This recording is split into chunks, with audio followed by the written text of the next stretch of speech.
Echoes of Aethel, a novel in which the last sentinel of a dying world discovers that the most dangerous force is not the one that destroys, but the one that remembers. Power is not the force belongs to the world. Power is the understanding of the relationship.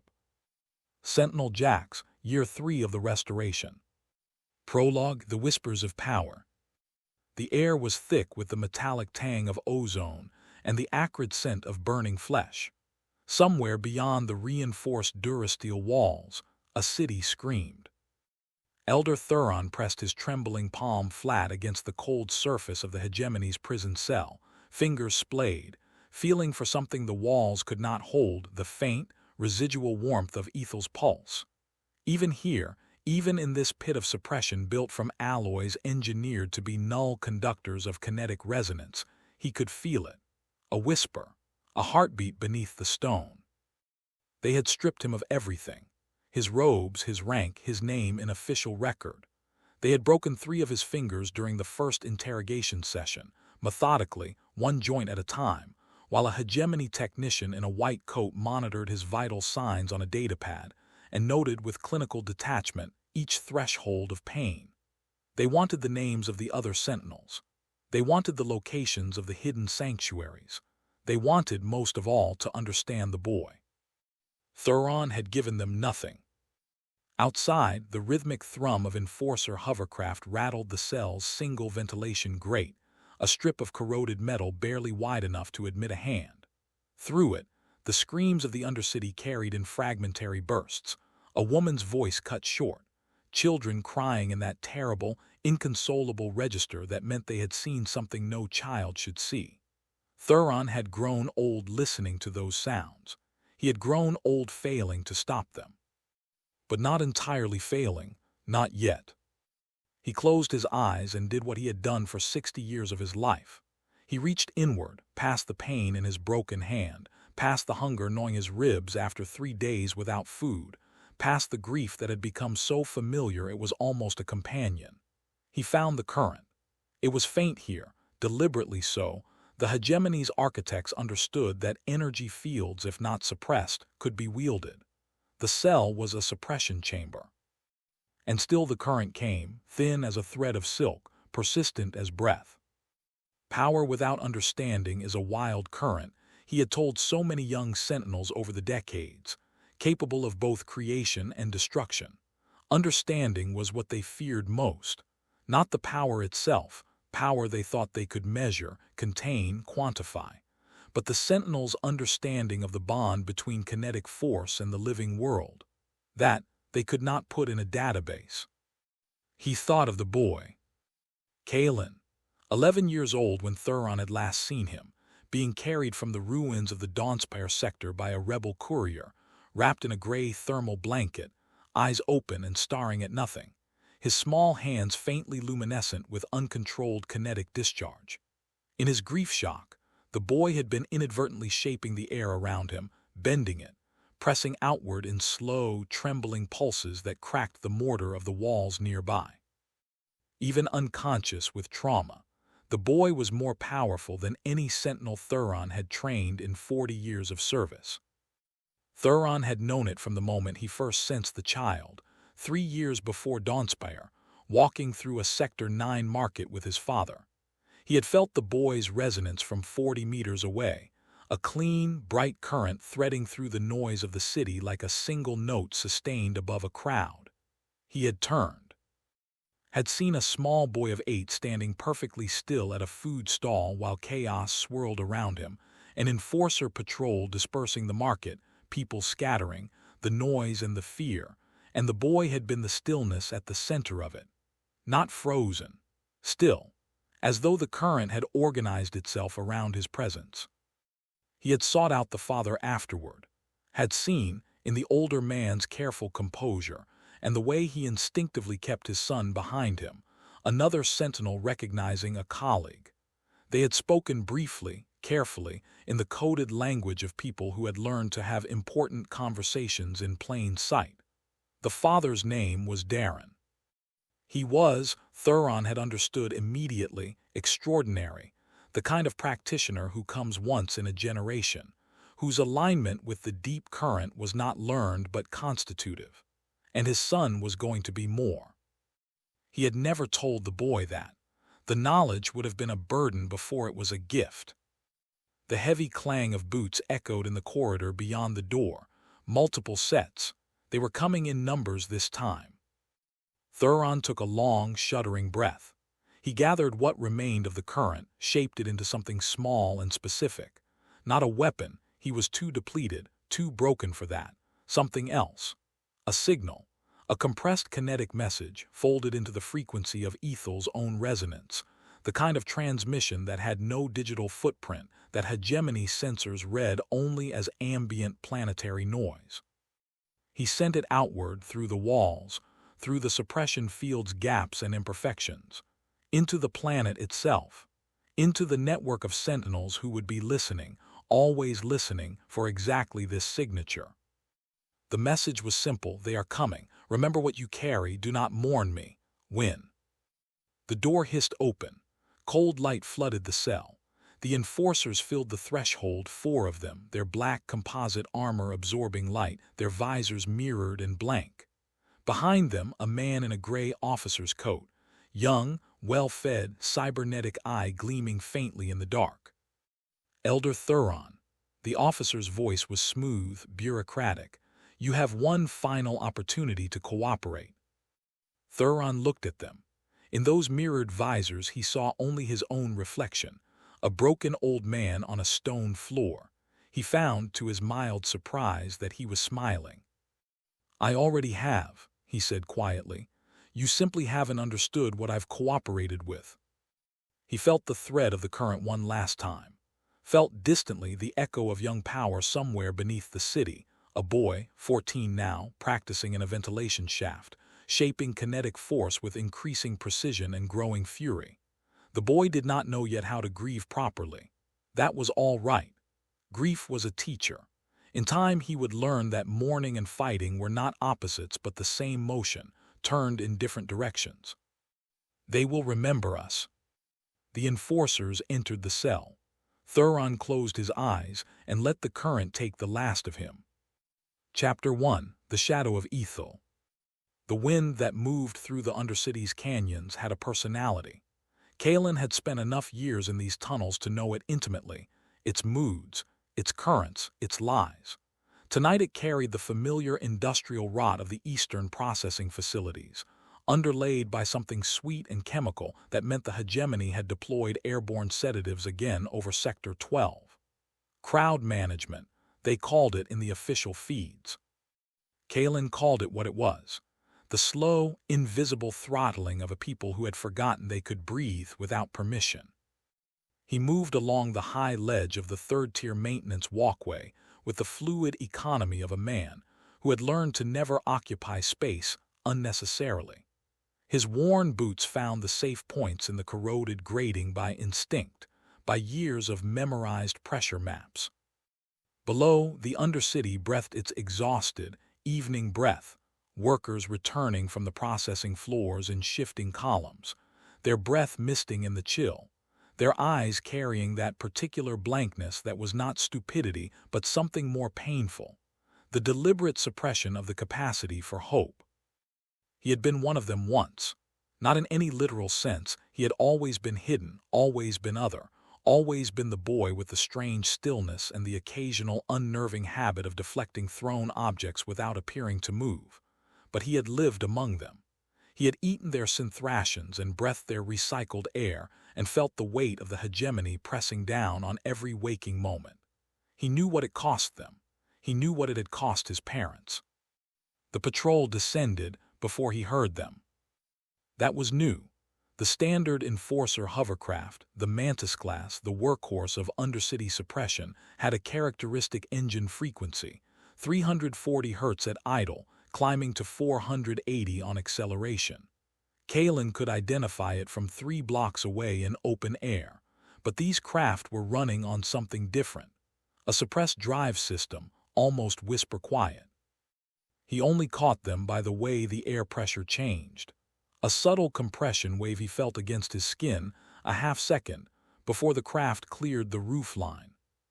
4 of them, a coordinated descent, angles of approach covering all exit vectors from the market square below.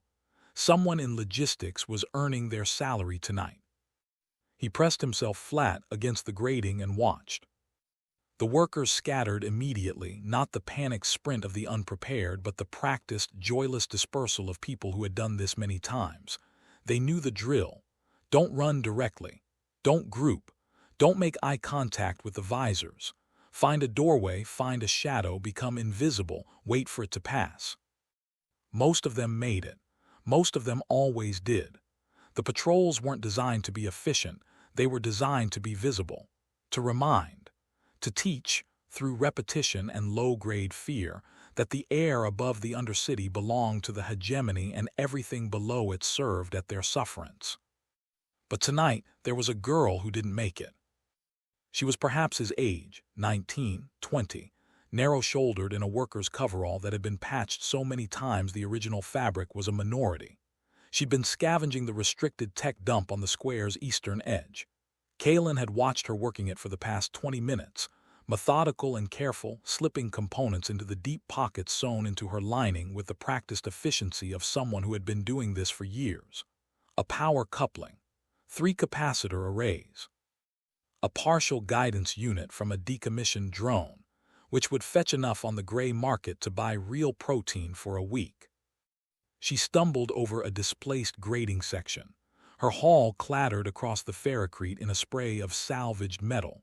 She went to her knees, and by the time she looked up, an enforcer was standing over her. From his vantage point 30 meters above, Kaelen could read the body language with the clarity of long experience. The enforcer's posture was not one of detached authority performing duty. It was the posture of someone who had found a small pleasure in a boring evening. The baton went up. Something old and fierce moved through Kaelen's chest.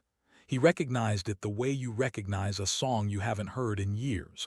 Thuron's voice, distant as a transmission through static. Power without understanding is a wild current. Understanding first. Always understanding first. He understood this. He understood it completely. The air around him went very still.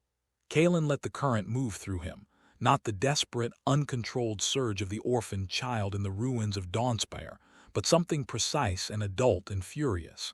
He found the kinetic geometry of the space, the enforcer's mass, the baton's arc, the coefficient of friction on the ferrocrete. He felt the line of force the way a sculptor feels the grain of stone. He pushed. Not hard, not visibly. A precise, vectored application of kinetic deflection, the kind that left no energy signature worth reporting, that read as nothing more than a gust of wind shear from the canyon walls. The baton veered 3 centimeters off course. 3 centimeters was enough. The weapon struck the ferrocrete beside the girl's head with a shower of blue sparks. The enforcer stumbled, thrown off balance by the deflection, his weight distribution suddenly misaligned. The girl stared at the baton, then at the sky, then, with the survival intelligence of someone who had lived in the Undercity their entire life, she did not look for an explanation. She ran. Kaelen watched until she was gone. Then he melted backward into the shadows of the maintenance walkway, his heartbeat steady, his hands already still. The taste of injustice was a flavor he had learned to live with. Bitter, yes, metallic like blood, but also, underneath it, something that was almost nourishment. He had not prevented the patrol. He had not stopped the hegemony's grip on Sector 12 or Sector 7 or the 43 other designated Undercity zones that made up this megacity's suppressed working class. He had moved a baton 3 centimeters. It was not enough. It had never been enough. But tonight a girl who had been collecting power couplings for survival would go home with her salvage and her unbroken head, and would perhaps not know why, and that was something. That was one small defiance in a world built from defiances accumulated like sediment until they became, over enough time, geology. He dropped back into the deeper darkness of the ventilation system and moved through the city's hidden skeleton toward the only place he could call home. Chapter 2: Echoes of the Past. The alcove was 8 square meters of former maintenance access, cut into the rock foundation of a structure that had been an automated textile mill before the Hegemony's consolidation had made independent manufacturing illegal. The mill itself was derelict now, a gutted shell of ferrocrete and corroded scaffolding, whose only current tenant was Kaelen, and occasionally a family of synthetic fiber rats that had evolved sufficiently in the post-industrial environment to no longer be recognizable as rats. He had made the space livable in the way that people with nothing make things livable, with ingenuity and patience, and the stubborn insistence that the space between the walls of your life is still yours.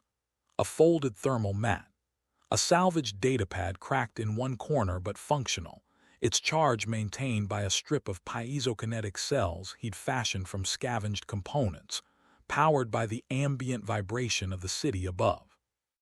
A small collection of objects arranged with deliberate care on a ledge of uneven stone, a fragment of glass, smoothed by years of handling, that caught the light from the ventilation grate and threw it in small arcs across the ceiling. A metal clasp from a garment. A child's drawing, laminated, depicting a man and a woman and a small boy standing beneath what appeared to be a real tree, something Kaelen had never actually seen outside of historical data. And the datapad's faded image, his family. He held it carefully, the way you hold a thing that has become more than itself through weight of remembrance. His mother's face, he had her cheekbones, her way of holding her jaw when she was concentrating. His father, broader, with the particular stillness around the eyes that Kaelen had come to understand, was the Sentinel's self-discipline manifesting physically, the constant management of forces that would otherwise leak out at the edges. And himself, small, grinning with the comprehensive, unconscious joy of a child, who does not yet know that joy is a temporary condition and must be defended. The hegemony had come on a morning that had been, until that moment, unremarkable. Kaelen had been 9 years old.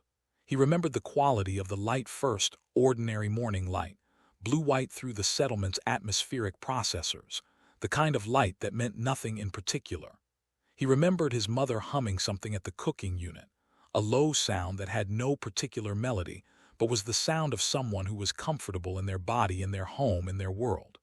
He remembered the smell of the grain paste heating, the minor domestic miracle of breakfast. Then the sound that was not a sound but a pressure change. The air suddenly dense and complex, as 17 Hegemony gunships deployed orbital drop braking systems simultaneously above the Dawnspire sector. The cooking unit stopped. His mother stopped humming. In the space of 2 seconds, the quality of the morning transformed from the ordinary into something without category. His father had known before any alarm sounded. Sentinels felt atmospheric displacement the way other people heard thunder.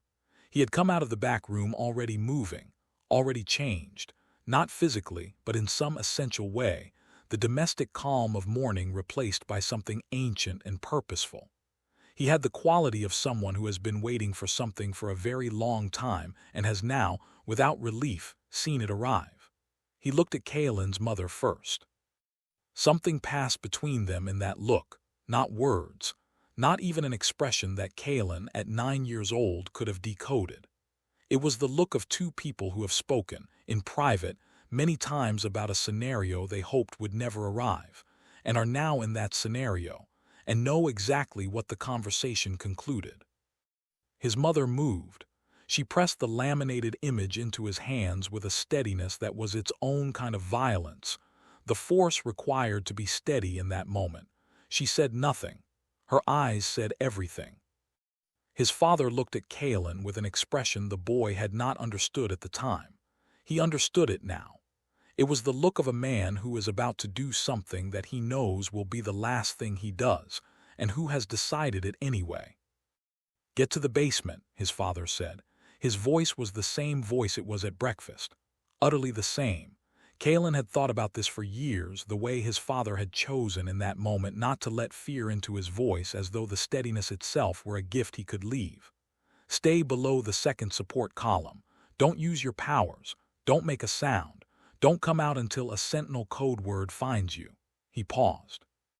Touched his son's face once, a single brief gesture of extraordinary gentleness given the context. Your power is your life, Kaelen. Keep it hidden until the time is right. You'll know when. He had gone out into the morning. Kaelen had gone to the basement. He had pressed himself below the second support column exactly as he was told. He had not made a sound. He had not used his powers. He had watched through the basement grate, and he had seen everything. His father had been, even now, even with adult understanding of the strategic realities, even knowing that the Hegemony had deployed a full armored suppression unit against a settlement of 400 civilians, extraordinary. The word was inadequate, and it was the only one that applied. Plasma bolts, each capable of vaporizing ferrocrete, met kinetic barriers that shimmered like heat haze and deflected them harmlessly into the earth. 3 enforcers moved to flank him and found themselves lifted off their feet by a concentrated force pulse and deposited, still functional but deeply confused, on the far side of a wall. An armored personnel carrier drove directly at the square and encountered an invisible wall of concentrated kinetic pressure that brought its forward momentum to a complete stop in a distance of approximately 0 meters, leaving the vehicle's occupants ringing like bells inside a hull that had just been told by physics that it was not moving anymore. He had saved 47 people in those 3 hours, bought them time to flee through tunnels prepared in advance. He had not saved himself. What Kaelen had not been able to see, pressed flat below the second support column, was his father's face during those 3 hours. He had constructed versions of it over the years, the focused Sentinel's face, controlled and purposeful. But there were moments in the battle when the distance was insufficient and the grate's angle allowed a partial view, and what Kaelen had seen in those moments was not what he had expected. His father had been weeping. Not from fear or pain. The expression accompanying the tears was something else entirely, something that Kaelen had only been able to name, years later, as the specific grief of someone who loves the world and is watching part of it end. After the 3rd hour, the barriers fell. Not because his father ran out of power. Kaelen understood this now, had understood it since Jax had explained the harmonic form and its relationship to the deep current. His father had not depleted himself. The Hegemony had introduced something new in the final phase, a suppression pulse weapon, experimental, that severed the connection to the planetary current rather than blocking its surface expression. Without that connection, even the most accomplished Sentinel was reduced to drawing on personal reserves. His father's personal reserves had sustained the barriers for 11 more minutes, 11 minutes in which 47 people reached the tunnels. Then the barriers fell, and the Hegemony's suppression units had moved in, and Kaelen had pressed himself flat against the cold stone and stopped breathing, and held the laminated image against his chest, and listened to sounds he would not fully process for years. He had been found 3 days later by a rebel courier, huddled in the ruins, hands faintly glowing. He did not remember those 3 days clearly. What he remembered was this: the cold, the particular quality of grief that is beyond crying, that exists in a register beneath emotion, in the body's own dumb insistence on continuing to function when the mind would prefer not to. His mother had not been in the basement when the Hegemony came through. He had looked for her in the ruins afterward. He had looked for a long time, methodically, the way a 9-year-old who has learned to suppress panic conducts a search. He found the cooking unit, overturned. He found the grain paste, spilled and hardening on the ferrocrete. He did not find her. He had never found her. And something else had started in those 3 days in the ruins. Something small and fierce that had begun as rage and cooled over the years into something more durable than rage.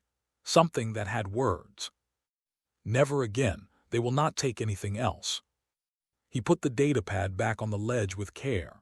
Outside, the city's night cycle was shifting, the industrial hum changing pitch as the second shift came on in the processing facilities. He had 6 hours before dawn. He used one of them to run the kinetic forms Jax had taught him in the years before the old Sentinel had gone to ground. Slow movements that were not slow, precise geometries of force and counterforce that pushed his abilities further than combat alone would require, building toward something Jax called understanding, and Kaelen was only beginning to grasp. The remaining 5 hours he spent in something that was not quite sleep, in the way that all his sleep was not quite sleep.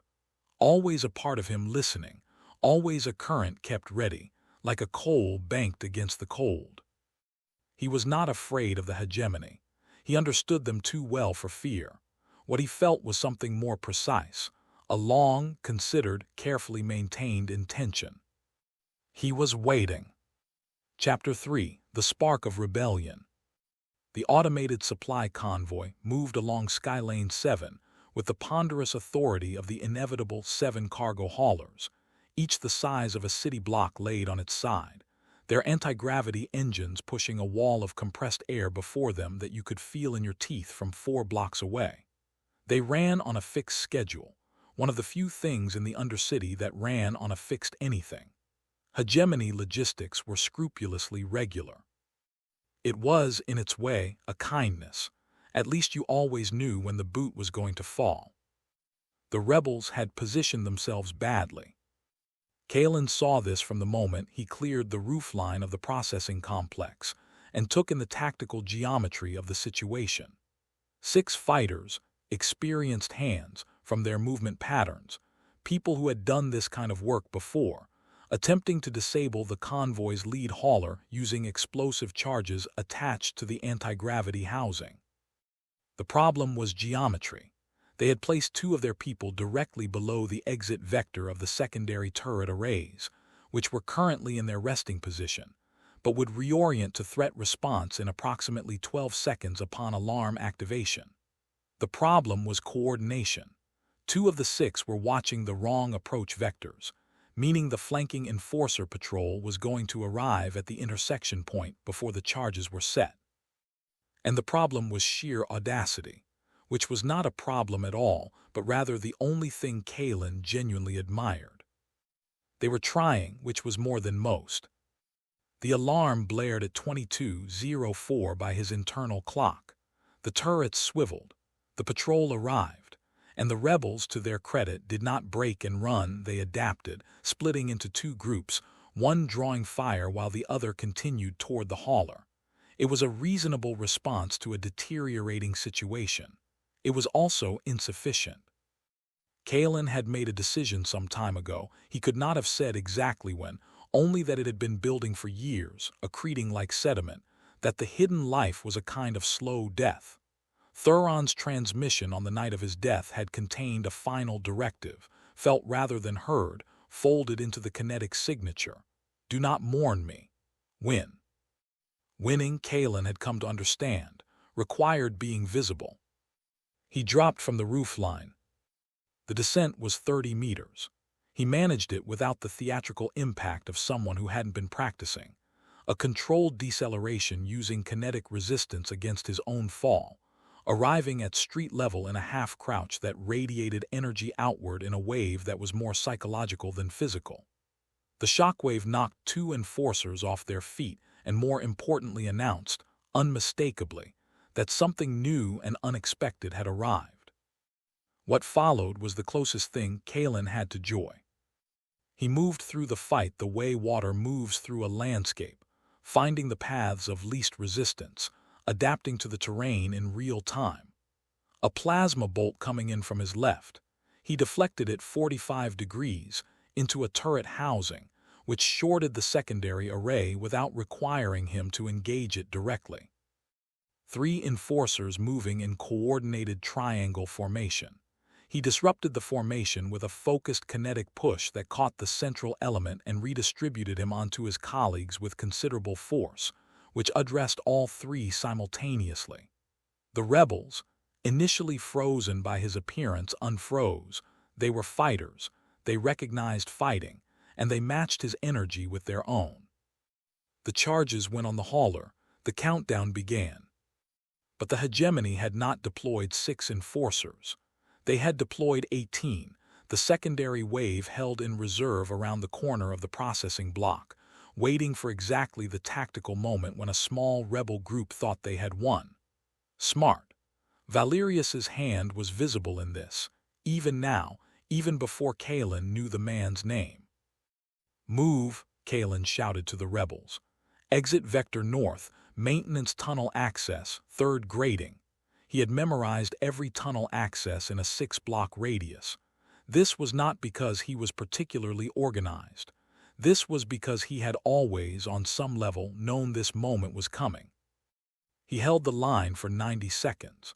90 seconds of the most demanding kinetic work he had ever performed outside of practice, maintaining a rotating shield configuration while simultaneously generating offensive pulses in 7 distinct vectors, all while moving, all while tracking 18 mobile threats with varying tactical intelligences. It was, he would later think, the most alive he had felt since he was 9 years old in a basement watching his father fight. The convoy charge detonated. The lead hauler's anti-gravity housing failed catastrophically, dropping 400 tons of cargo ship to the ferrocrete with a sound that would be heard in 3 sectors. The rebels were through the tunnel. Kaelen was the last one in. As he dropped through the maintenance grating into the darkness below, he heard a voice from one of the rebels, a woman with close-cropped hair and a scar along her jaw that spoke of a previous encounter with enforcer hardware, saying, with a mix of awe and practicality, "Who the hell was that?" He didn't answer, but he didn't mind the question. He had revealed himself. The calculation of it had been made long ago, in quiet alcoves and empty maintenance corridors, over years of watching the Hegemony take what they wanted from people who had nothing left to give. There was no turning back from visibility. He had understood that, walking into the fight. What he had not understood, could not have predicted, was how much lighter he felt on the other side of it. How many years of careful invisibility had been, in their own way, a kind of prison. He moved through the tunnels toward Sector 7, and for the first time in years, he did not feel like a ghost. Chapter 4: An Unlikely Alliance. The rebel base operated on the principle that the best hiding place is one your enemy has already dismissed. The Hegemony had surveyed and cataloged every structure in the Undercity as part of their comprehensive infrastructure control program, a project that had taken 11 years and produced 847 terabytes of architectural data. That data had been accurate when collected, but the Undercity was not static. It breathed and shifted like a living thing. Walls punched through overnight and sealed with ferrocrete dust 3 days later. Tunnels extended and abandoned in cycles that followed no municipal plan because municipal planning was a concept that belonged to the people who could afford to use it. The base occupied a cavity 3 stories beneath the old industrial district, accessible by 6 routes that changed on a rotating schedule. The air smelled of recycled atmosphere, something being cooked with actual protein content, and the particular metallic scent of active electronics. The smell that Kaelen had come to associate, over the years of his solitary life, with other people solving problems. He was led in by the woman with the jaw scar. Her name was Myra, she told him, offering nothing beyond the name, which was exactly the right amount. She walked 3 paces ahead of him through the access tunnel with the self-contained forward motion of someone who has made up their mind about the direction of their life and moves accordingly. She was, Kaelen assessed, a professional. Her situational awareness was constant without being obvious, her movements economical. When they entered the main chamber and the guards at the junction stiffened fractionally at the sight of an unknown face, she made a single small gesture with her left hand that communicated cleared with the efficiency of long-established code. They relaxed. She did not break stride. The rebels he had helped regarded him with the complex mixture of expressions he was learning to recognize as standard. Awe at the powers, suspicion about the motivations, barely controlled hunger for what he might represent. He understood all three reactions and judged none of them.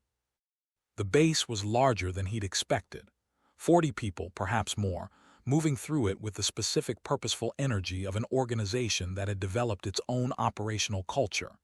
He noted the skill of the guards, too, at each corridor junction, covering optimal fields of view, equipment maintained. He noted the medical area, the weapons cache, the communications hub bristling with illegal transmitters. He noted that they had done serious work here over serious time. These were not casual dissidents. These were professionals. Then he saw her and stopped. She was standing at the center of a holographic display that occupied most of a cleared space at the base's heart. A three-dimensional rendering of Aethel's communication network overlaid on a city map, with annotation layers cycling through in rapid sequence. She was 20, perhaps 21, with the kind of intense focus that doesn't register the presence of newcomers because it is already entirely deployed elsewhere. Her fingers moved across the display controls with a speed that suggested deep familiarity, the kind that comes from 10,000 hours and a certain fundamental affinity. She wore the base's standard clothing, but she wore it the way someone wears a costume, not poorly, but with a slight quality of inhabiting it deliberately, as though she had decided to look like this and had made a very good job of the decision. She looked up when he entered. Her eyes were quick and analytical in a way that reminded him, uncomfortably, of Elder Thuron assessing a new student, not unkindly, but without the softening of pretense. "So," she said. Her voice was calm and unhurried, as though she had been expecting him and found his punctuality adequate. "You're the ghost." "I prefer to think of it as being selectively present," Kaelen said. A brief, almost invisible amusement moved through her expression. Then, impressive display of brute force out there tonight. He felt the mild sting of that. It wasn't brute force, it was precision. Precision would have disabled the secondary turret array before the alarm triggered, not after. She turned back to the display. What I observed was reactive improvisation with considerable raw power, which is useful, but it's not the same thing. She paused. "I'm Lyra." "Kaelen." "I know." She said it without flourish, as though the knowing were simply a piece of existing data rather than a revelation. "Sentinel, survivor of the Dawnspire Purge, possibly the last functional kinetic class operative on Aethel." She finally looked at him again, directly this time. "The question is whether you're an asset or a liability. Those are the only two categories available." "Tonight, yes." He looked at the display, the Hegemony's communication network laid bare with a specificity that could only have come from deep infiltration, from sources inside the system. How much of that is real-time data? 70%. The rest is modeled from pattern analysis over 18 months. She said it with the matter-of-fact modesty of someone who had done something remarkable and knows it and doesn't need acknowledgement for it. "What's the accuracy of the modeled sections?" "Better than 92% against verified data." A fractional pause. "I calibrate regularly." Kaelen looked at the map. He looked at Lyra. He thought about 6 years of solitary existence in a ventilation alcove, pushing himself toward a fight he had always known was coming but had never known how to start. And he thought about Thuron, who had understood long before the end that one Sentinel alone was a story. 2 was the beginning of something different. "Tell me about their vulnerabilities," he said.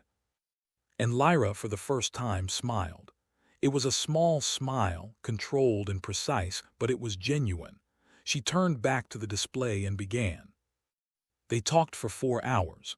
Around them, the base went through its quiet night cycle operations. The rebels moving with practiced discipline, giving them space that suggested the rebels had already identified this conversation as important and were deliberately not interfering with it. Myra brought them food at some point actual food, not synthrations, which meant they were either celebrating or depleted of synthetic stock. Kaelen ate without tasting it, his attention entirely on what Lyra was showing him. The Hegemony's network had 7 critical nodes. Destroying any one of them would create a cascade disruption in the sectors it served. Lyra had identified entry protocols for 6 of the 7.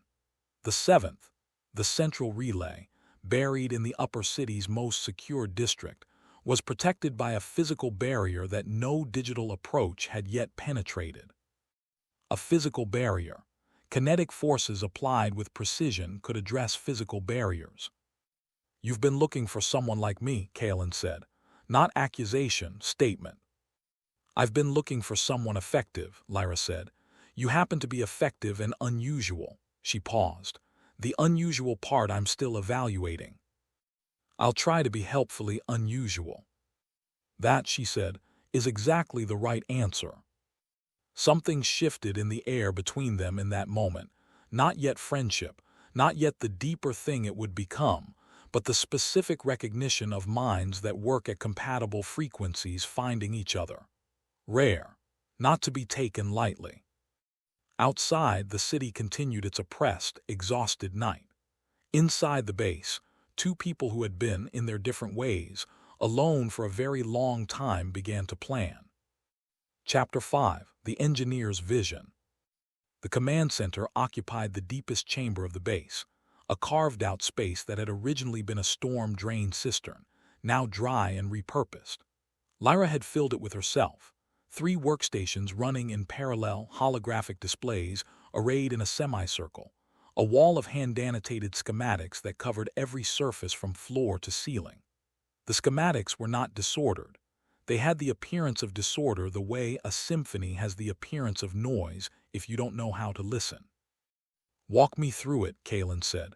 "Not the tactical plan, the theory. Why Aethel matters beyond the obvious." Lyra looked at him with an expression that recalibrated slightly, a fractional shift, the kind that happens when a person expected one kind of question and received a different kind.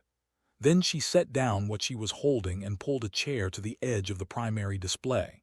Not in front of it, where she stood to work. Beside it, as though the information were a third presence in a conversation rather than the subject of a presentation. "Most people who come to the resistance come because of what the hegemony takes from them personally," she said. "That's sufficient motivation. It's also narrow," she gestured at the display. "This network exists because of resources. The hegemony needs energy to maintain the upper city, to run the surveillance infrastructure, to power the processing facilities that the undercity operates. They extract it from multiple sources: solar, thermal, standard. But there's a base-level energy source that shouldn't exist by conventional physics, and it's been growing as the primary share of their consumption for 30 years. That's what brought me here." "Where are they extracting from?" The conventional answer would be, they've developed an advanced thermal extraction system, or they've tapped a new mineral deposit, or they've achieved some private fusion breakthrough. She paused. "I modeled all 3. The efficiency curves don't match. The consumption is increasing faster than any physical infrastructure improvement would explain, and it's doing it without the capital investment signatures you'd expect. There's no new plant, no new construction. The energy is simply appearing. In larger and larger quantities, year over year. They're drawing from somewhere else. The planetary core resonance frequency." She said it flat, without dramatic inflection, which was how Kaelen knew it genuinely disturbed her. Aethel's kinetic pulse, what the Sentinels work with, is not metaphor. It's a measurable energy phenomenon generated by the planet's geophysical processes. The hegemony discovered this approximately 60 years ago and has been quietly developing extraction technology ever since. She looked at him. The purges were not ideological. Not primarily. They were practical. The Sentinels could feel the extraction happening. Several of the old ones raised alarms before they were silenced. Kaelen thought of Thuron, thought of the transmission on the night of his death. Had the old man known how deep this went? How long can they sustain the extraction before it causes damage? To the core, That's the variable I can't calculate without better data. Lyra's voice was steady, but her hands were not, a minor tell that he noted and filed. The conservative estimate is 2 to 3 centuries before cascade instability. The aggressive estimate, if they're accelerating the extraction as the data suggests, is closer to 50 years. 50 years. He was 19. He might live to see the planet fail. The silence between them was a particular quality, not awkward, but dense with implication. Outside the base, the Undercity processed its night shift, its people working their bodies down for wages that would not quite cover the cost of living. And above them, the upper city gleamed with light drawn from a source that was slowly bleeding the world dry. "Why haven't you acted on this yet?" Kaelen said finally. "You have the network data, you have the analysis. Why wait?" "Because knowing isn't enough, and acting without adequate preparation isn't action, it's sacrifice." She said it without self-congratulation, as a statement of tactical reality. "I've been building toward the moment where we have the capacity to strike effectively, not symbolically, effectively." She paused. "And until 3 nights ago, I didn't have a Sentinel." He absorbed this. "What do you need from me specifically?" "The surveillance relay in the upper city's core district." She pulled the schematic from the wall, a physical printout, which surprised him. Paper, in an age of holographic displays, meant something important. It meant she didn't trust the electronic versions not to be intercepted. "It's the hub through which 60% of the Hegemony's monitoring data flows. It's protected physically, not just digitally.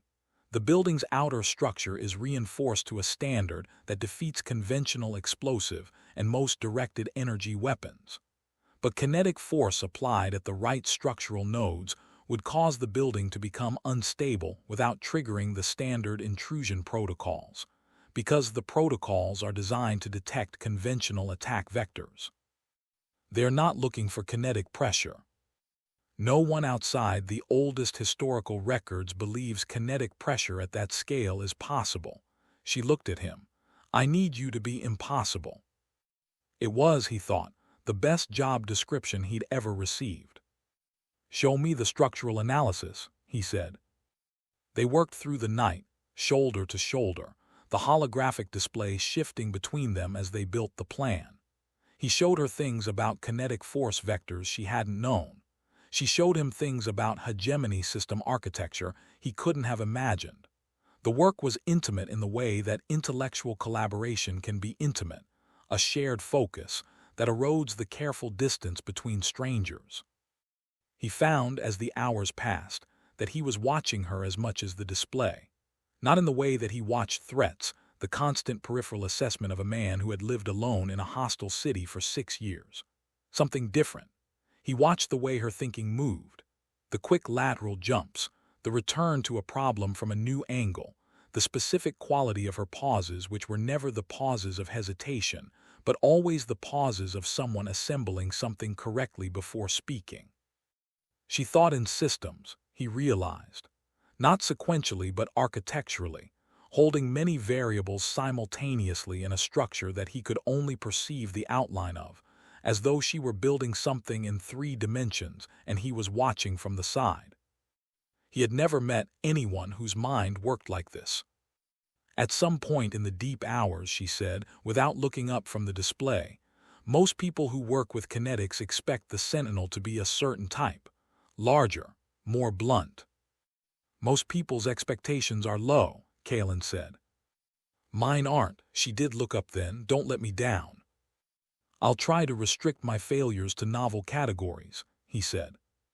Her smile this time was longer, not controlled, genuine. He did not show on his face what seeing that smile did to him, but he noticed it. He noticed it very carefully. Chapter 6: Training in the Shadows.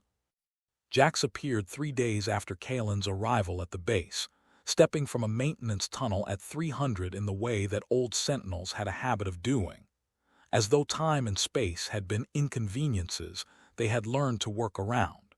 He was 67 years old by the official reckoning, which meant he was probably older, since the Hegemony's records had a documented habit of losing years when the subject was inconvenient. He was weathered in the specific way of people who had spent their lives outdoors and in conflict, the weathering of oak rather than driftwood, hard and shaped, not depleted.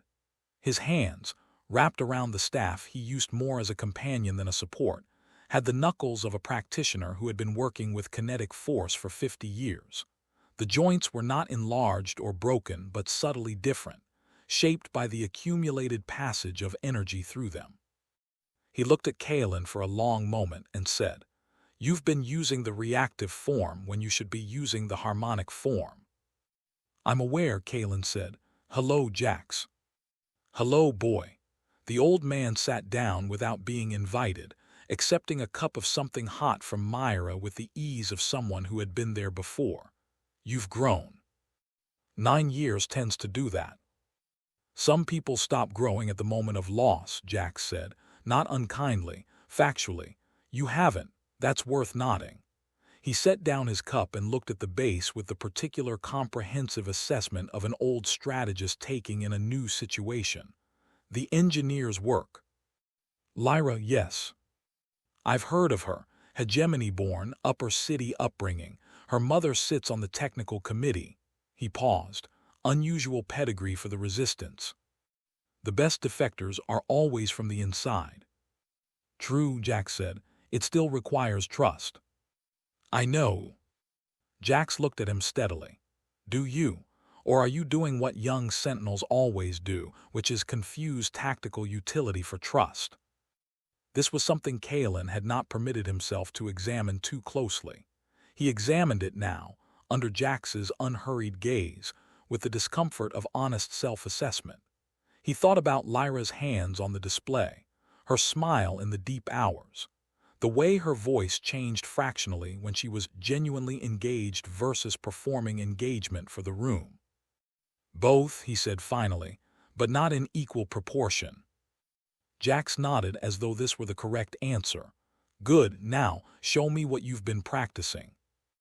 The training ground was a cleared space in the base's eastern chamber, the floor marked with the faded geometric patterns of the old Sentinel discipline, vectors of force and counterforce, the spatial grammar of kinetic combat. Kaelen moved through the forms for Jax, who watched with his arms crossed and his face doing nothing in particular, which was more disconcerting than visible judgment. "Stop," Jax said, at a specific point in the third sequence. "What are you drawing from?" Kaelen paused. The ambient vibration of the base structure, foot traffic above, mechanical operations. "Further, what else?" He reached, past the mechanical, past the structural, into something older, slower, less obviously sourced. The deep pulse of Aethel itself, distant here, muffled by stone and durasteel and the Hegemony's suppression technology, but present, always present. "The planetary resonance," he said. "It came out quieter than he intended." "Yes, the harmonic form draws from it directly. You've been working with ambient energy because it's more accessible and you can feel it with the surface of your perception. The planetary current requires depth. It requires you to stop performing kinetics and start listening to them."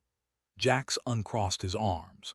"The difference between you and your father at your age was that your father could access the deep current before he could shave. You've been blocked from it." "I know what blocked me." "Tell me anyway, not for my benefit." "Dawnspire." He said it cleanly without flinching. Watching him, he paused, finding the precise words because imprecision about this would not do, watching him deploy everything and be destroyed anyway. After that, I stopped reaching for depth and started staying at the surface. More control, less exposure, less risk of finding the limit of the possible and exceeding it. Jax was quiet for a moment. Then, "Your father did not fail at Dawnspire." "I know that intellectually." "In your muscles," Jax said. "In your reach, you don't know it there, that's the work." He moved to the center of the training floor. "Come, I'll show you what the harmonic form actually looks like. Not for combat, not yet, just reach." What followed was 2 hours that felt unlike anything in Kaelen's training history. Jax moved with a quality that was difficult to describe, not slowly, not quickly, but with an absolute absence of the kinetic expenditure that characterized every other practitioner Kaelen had observed. He was barely moving. But the force he generated was measurable in the way the air changed, the way small objects on the peripheral shelving rearranged themselves by millimeters, the way the dust on the floor formed patterns that were not random. "You're drawing from below us," Kaelen said, watching. "From below everything," Jax said.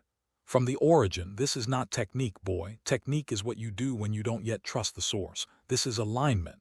He stopped, looked at him. "Your father trusted the source completely. That's why he was the most powerful sentinel of his generation.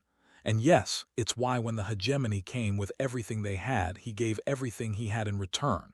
You are not your father, don't try to be. But don't be afraid of the depth he taught you to reach for."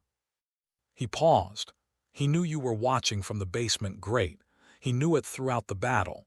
Everything he did, he was teaching you even then. Kaelen was silent for a long moment. Something in his chest shifted, not broke, but moved, the way tectonic plates move. Slow, enormous, producing a change in the landscape that takes time to become visible. "Reach," Jax said gently, "deep, all the way down." He reached. And far below the base, beyond the stone and the suppression technology and the city's noise, he felt something respond. Vast, patient, old beyond reckoning. Not infinite, he could feel its edges, could feel, now that he was paying attention, the places where something was wrong with it, where something was drawing at it in a way that should not be happening. "I feel the extraction," he said, eyes still closed. "I can feel what they're doing to it." "Good," Jax said quietly. "Remember that feeling. It will matter more than anything else before this is done." When Kaelen opened his eyes, Lyra was standing at the chamber entrance, watching them. He didn't know how long she had been there. Her expression was unreadable, but she was very still, in the way that people go still when they are absorbing something unexpected. There was a quality to her stillness in that moment that he would remember much later. Not the stillness of someone observing a tactical asset demonstrating capability. The stillness of someone watching something that surprised them, that exceeded what they had prepared themselves to feel. He held her gaze for a moment. Then he turned back to the training floor and began again from the beginning. Chapter 7, First Strike. The plan was 3 weeks in development, which was not enough time and more time than they could afford. Lyra had mapped the surveillance hub's security protocols in exhaustive detail. She could account for every camera angle, every patrol rotation, every system refresh cycle. She had built a model of the electromagnetic defense grid that was, she said, accurate to within 4 seconds of the actual rotation cycle. She had designed a penetration route that used the hub's own ventilation system as an insertion vector, exploiting a maintenance access point that appeared on no current schematic, because it had been added during a renovation 11 years ago, and the renovation team's project manager had, for reasons of administrative laziness, never updated the central record. "They will have the best technology available," Kaelen told the team in the briefing. 8 people. He knew all of them now, had trained with them, had learned their combat signatures and their tells and their particular types of courage. "We are not competing with their technology. We are working around it." He paused. "I will handle the physical threat response. What I need from you is precision and calm. Not absence of fear, that's neither possible nor useful. Calm." Fear and calm can coexist, and frequently do in functional people. Myra from the back. "How do we handle contact with kinetically enhanced enforcers? The upper-tier units have integrated force dampeners. Force dampeners address direct force vectors." Kaelen said, "They don't address distributed kinetic pressure applied to structural elements at a tangent to the subject." He paused at her expression. "Meaning I push the wall, not the enforcer. The wall falls on the enforcer. The dampener doesn't help." A beat, then Myra nodded. "Understood." Chen, the former Hegemony systems engineer whose conscience had inconvenienced him out of a career, ran through the data extraction protocol, with the focused efficiency of someone who had practiced it until it was cellular memory. He was a narrow man with the specific quality of someone who had once been comfortable and had given it up deliberately and had been more himself since. He had been in the resistance for 2 years. Lyra had recruited him, as she recruited most of her technical people, by simply showing him the data and waiting. They went in at 200 on a night when the atmospheric processors were cycling through a maintenance mode that created an interference layer useful for masking their heat signatures. Lyra was in the mobile unit 2 blocks east, her voice a calm and constant presence in their comlinks, guiding them through the hub's security architecture, as though she were simply describing a building she had personally designed. The insertion went cleanly. The ventilation access point was exactly where the old schematic said it was. The electromagnetic grid had a 4-second window every 11 minutes. Lyra counted them down with the same tone she used when discussing breakfast. The interior cameras had a calculated overlap at the 70-meter corridor junction that created a surveillance gap of approximately 6 seconds, enough for single-file transit, enough for Kaelen to neutralize the automated sentry at the junction's end. The sentry neutralization was a particular point of refinement. The standard approach, physical destruction, would have been faster but would have triggered hardware failure alerts at the central monitoring station. Kaelen's approach was to introduce a specific kinetic pressure to the sentry's gyroscopic stabilization system that caused it to register a continuous error state and attempt a self-correction loop that consumed its attention indefinitely. It took 3 seconds and left no trace. He had practiced it 40 times. The server room was vast and cold and silent save for the continuous whisper of cooling systems. Lyra's tech operative, Chen, began the data upload immediately. Kaelen stationed himself at the room's entrance and became very still and very alert. They had 4 minutes before the next patrol sweep. At 2 minutes and 40 seconds, the alarm triggered. "Secondary protocol," Lyra said, her voice changing fractionally, not panic, but the high alert precision of a mind shifting into emergency configuration. "Grid section 11 is flagged. They have a redundant sensor in the ventilation conduit, biometric. I missed it. 11 seconds to response." 11 seconds. Kaelen had already moved to the room's secondary entrance, the one that would be the approach vector for the first response team. He felt them coming before he saw them. The floor transmitted their weight. The air moved differently. The current responded to their presence. "How close is Chen to completion?" he asked. 60%, 3 more minutes." The door burst. 4 enforcers, high-response configuration, heavier armor, more capable tactical AI, not the standard patrol units.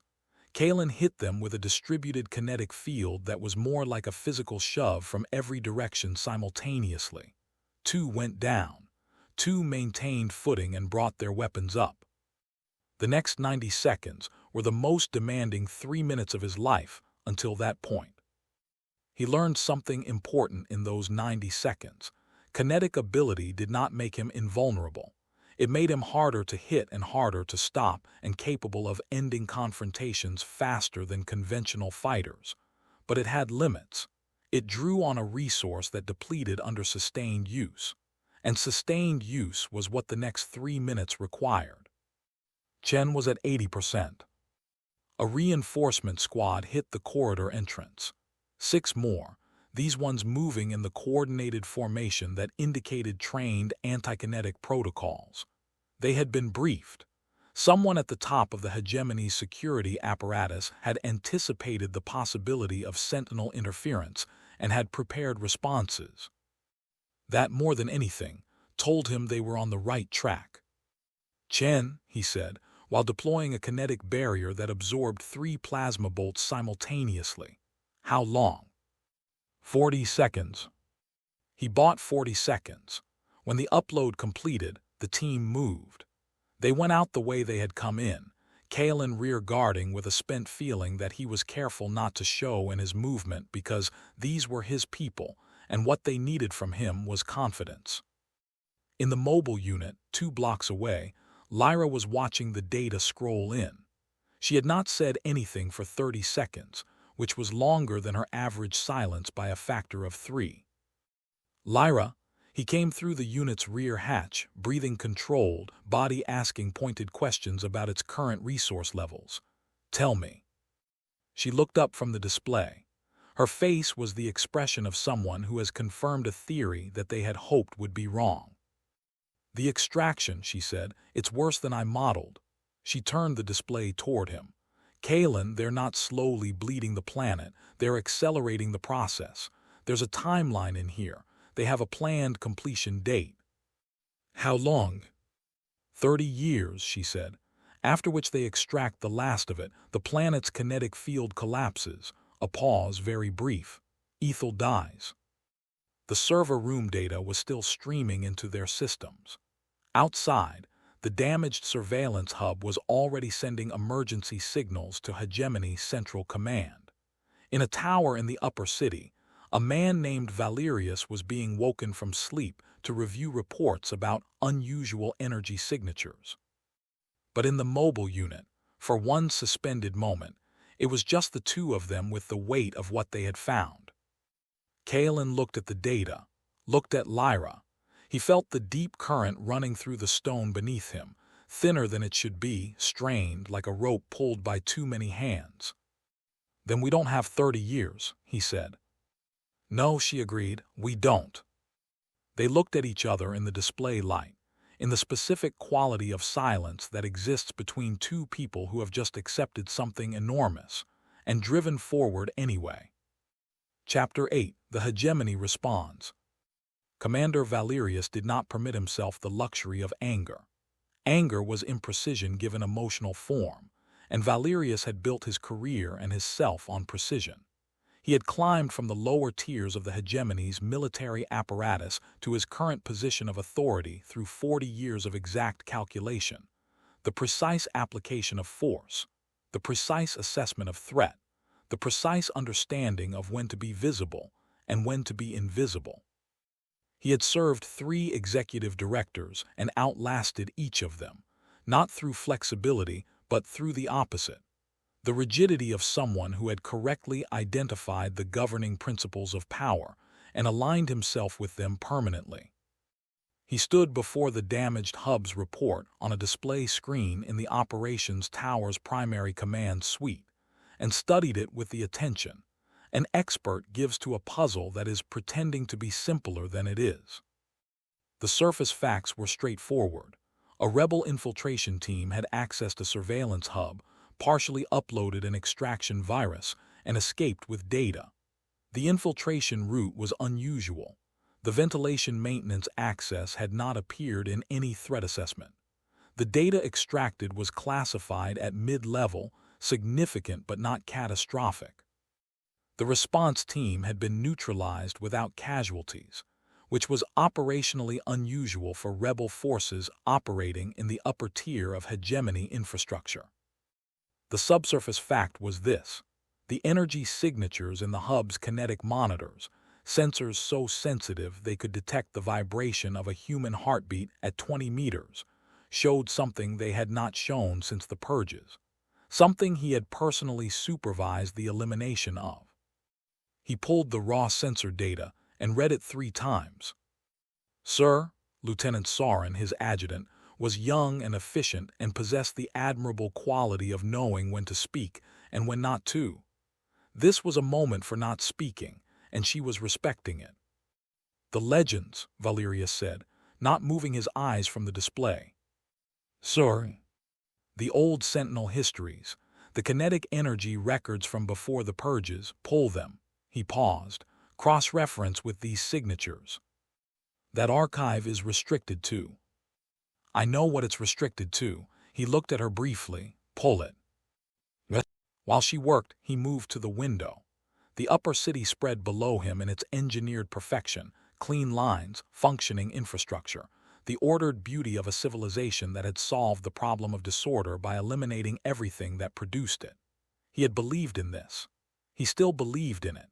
in the way that a builder believes in a building even when the foundation shows stress fractures, not as an abstraction of faith but as an investment of self.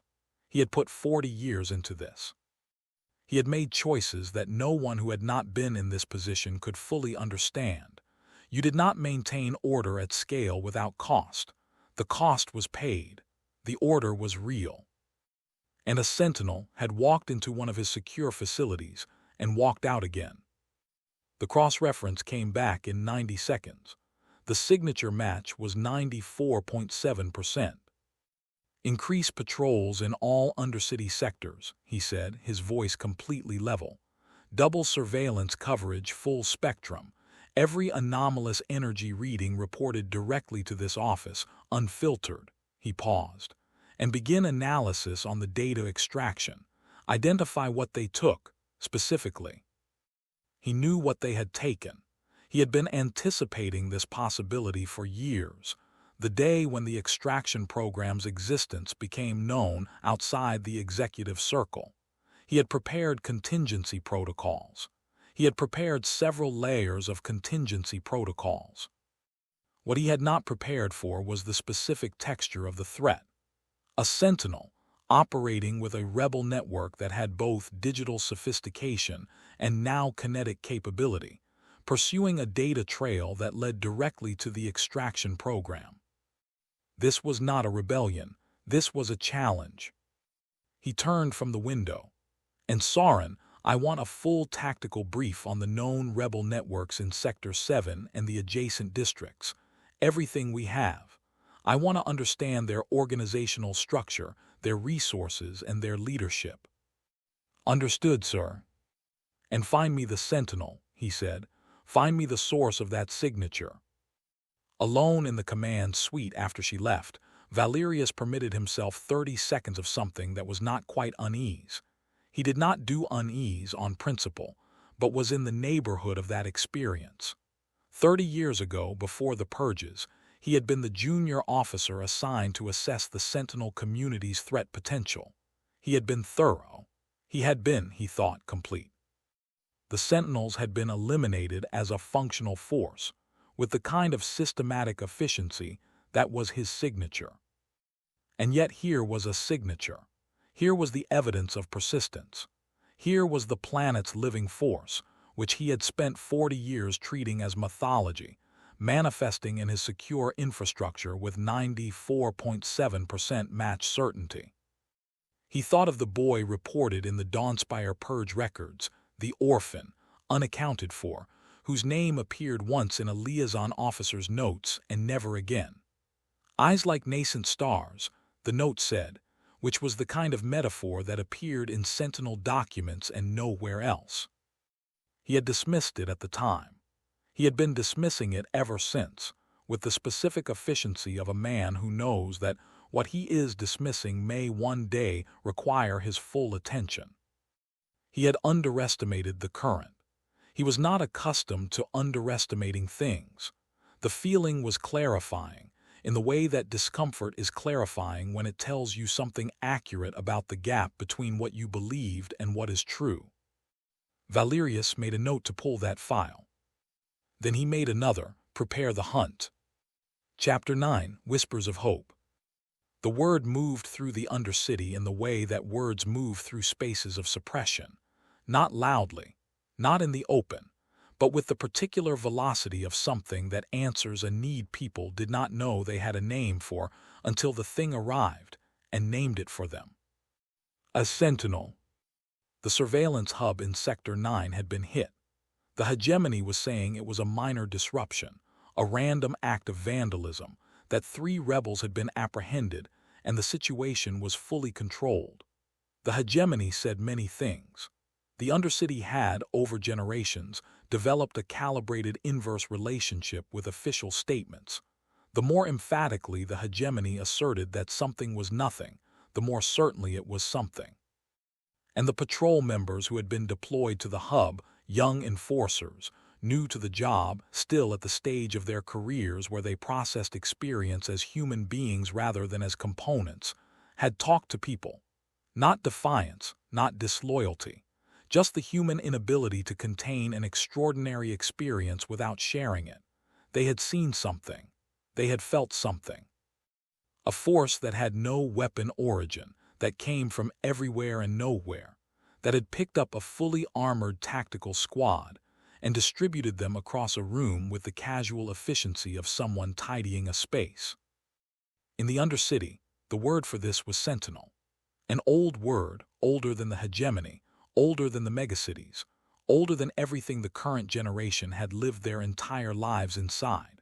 A word that had been scrubbed from official record and had survived anyway in the oral tradition of grandmothers and the lyrics of illegal folk songs and the kind of campfire stories that people tell in the dark when the official version of history feels unbearably thin. In Factory Complex 14, a woman named Sira, who had worked the overnight shift for 11 years, heard it from the man beside her on the processing line. She turned it over in her mind all through her 8-hour shift, her hands moving automatically through their programmed motions, while her thoughts went somewhere her hands weren't allowed to go. She thought about her daughter, 8 years old and already learning the worker's posture, the slightly bent spine, the lowered gaze, the careful not noticing of the details that it hurt to notice. She thought about what it would mean if the word were true. She thought about what it would mean for the daughter she was raising inside a world that was designed to make both of them small. By the end of her shift, she had made a decision she had not known she was capable of making. In the Medical Processing Center, a euphemism for the compulsory health screening where hegemony technicians assessed worker productivity and assigned, adjusted rations based on continued usefulness. A hegemony medical technician named Bram heard it from a patient who didn't know Bram had ears attached to a conscience. Bram went home that evening to his small, efficient apartment and sat for a long time before his wall display, watching the mandatory evening propaganda broadcast, and thought about the data sets he had been quietly not reporting for 3 years. The worker health statistics that showed a declining trend that the hegemony's official reports inverted to an improving trend through a data processing step that Bram understood technically and found morally intolerable. He had been telling himself for 3 years that documentation was not complicity, that maintaining accurate private records while submitting the falsified official ones was a form of resistance, that someday the records would matter. He thought about the encrypted data drop address that someone had slipped under his door 6 months ago with a handwritten note that said only, "When you're ready." He thought he might be ready.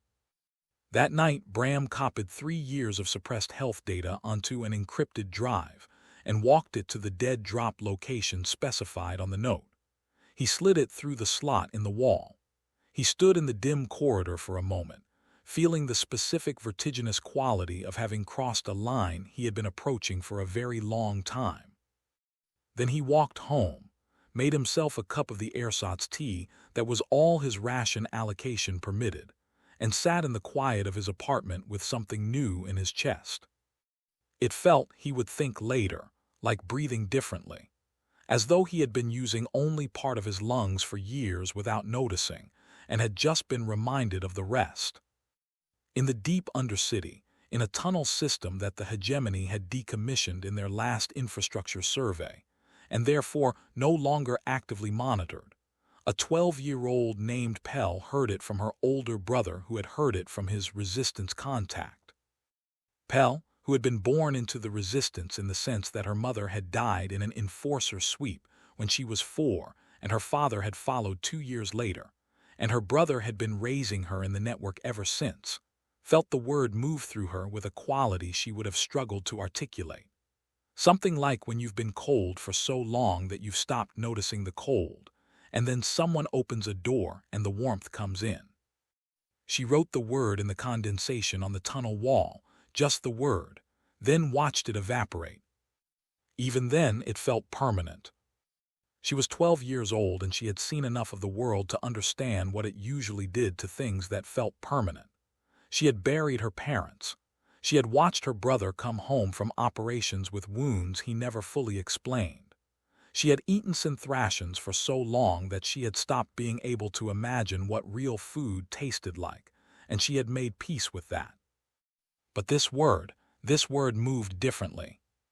She wrote it again, watched it evaporate, wrote it a third time, sat back on her heels in the tunnel and stared at the empty wall where it had been and felt, for the first time in memory, the specific quality of possibility, the sense that the future was not only a continuation of the present, but something that could be different in kind.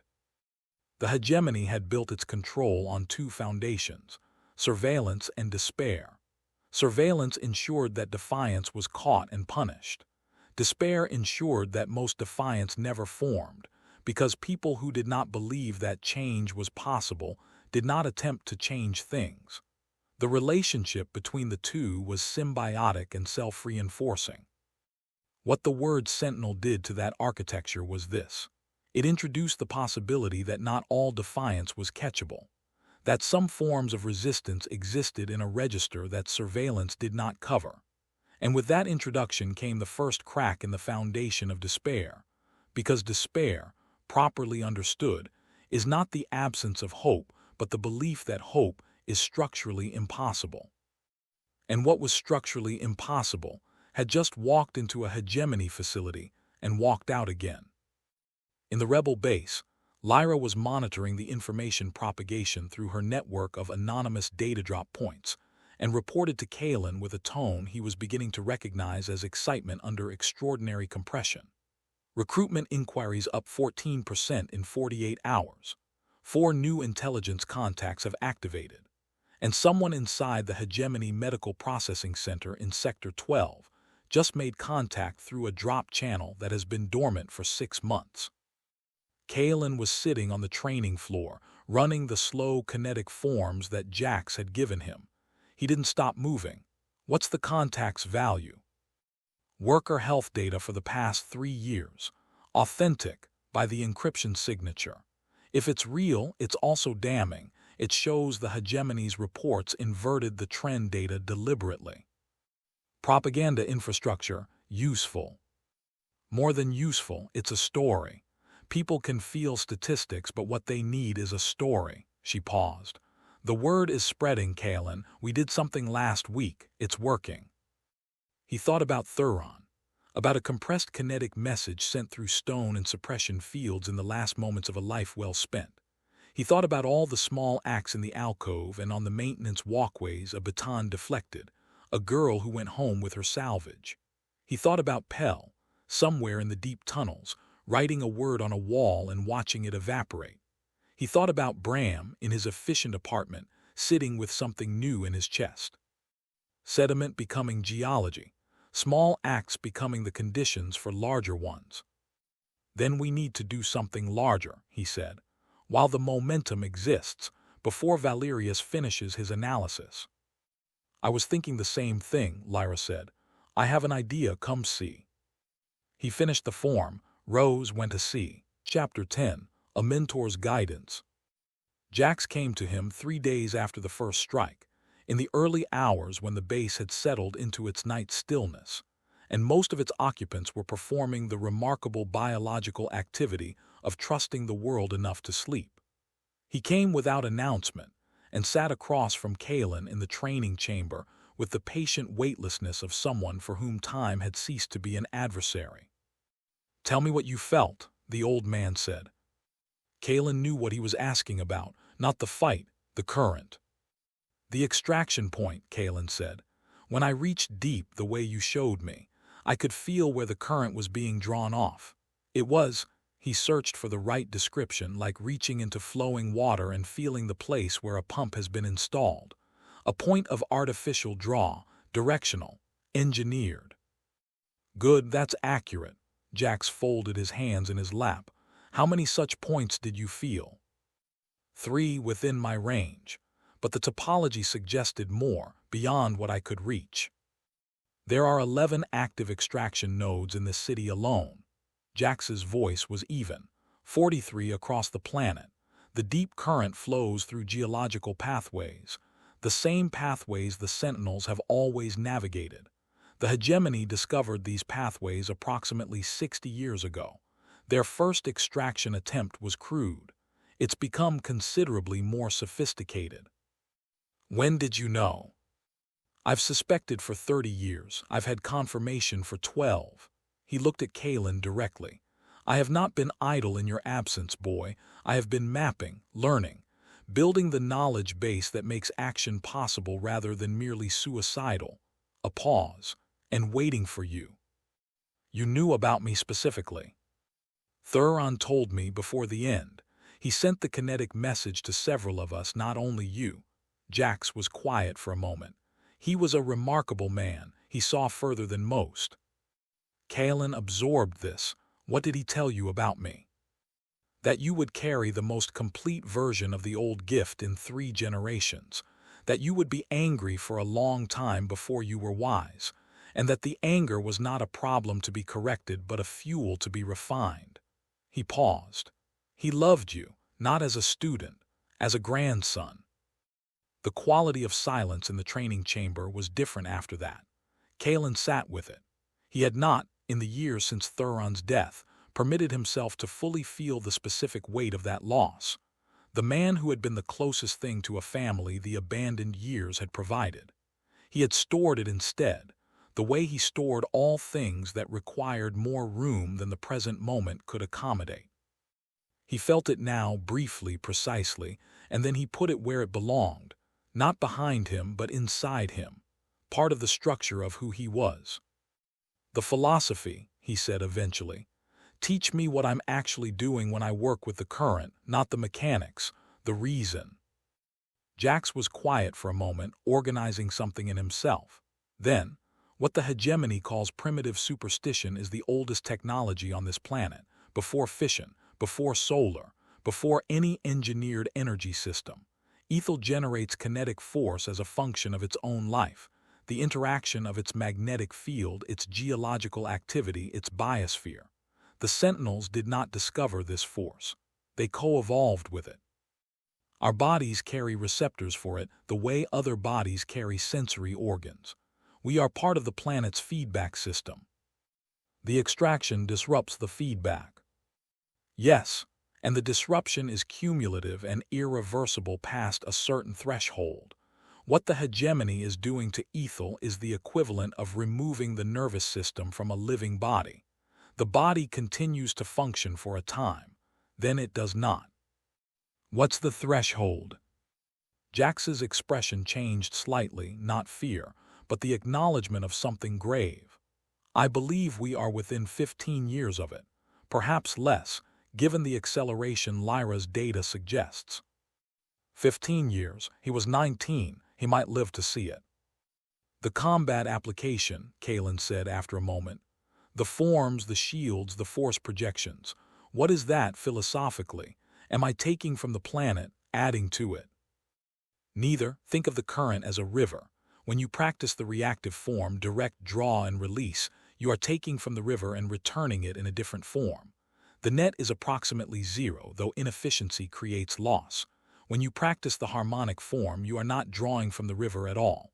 You are aligning with its flow. The force that moves through you is the river's own force, directed by your intention. He paused. The difference in power output is significant. The difference in sustainability is more significant.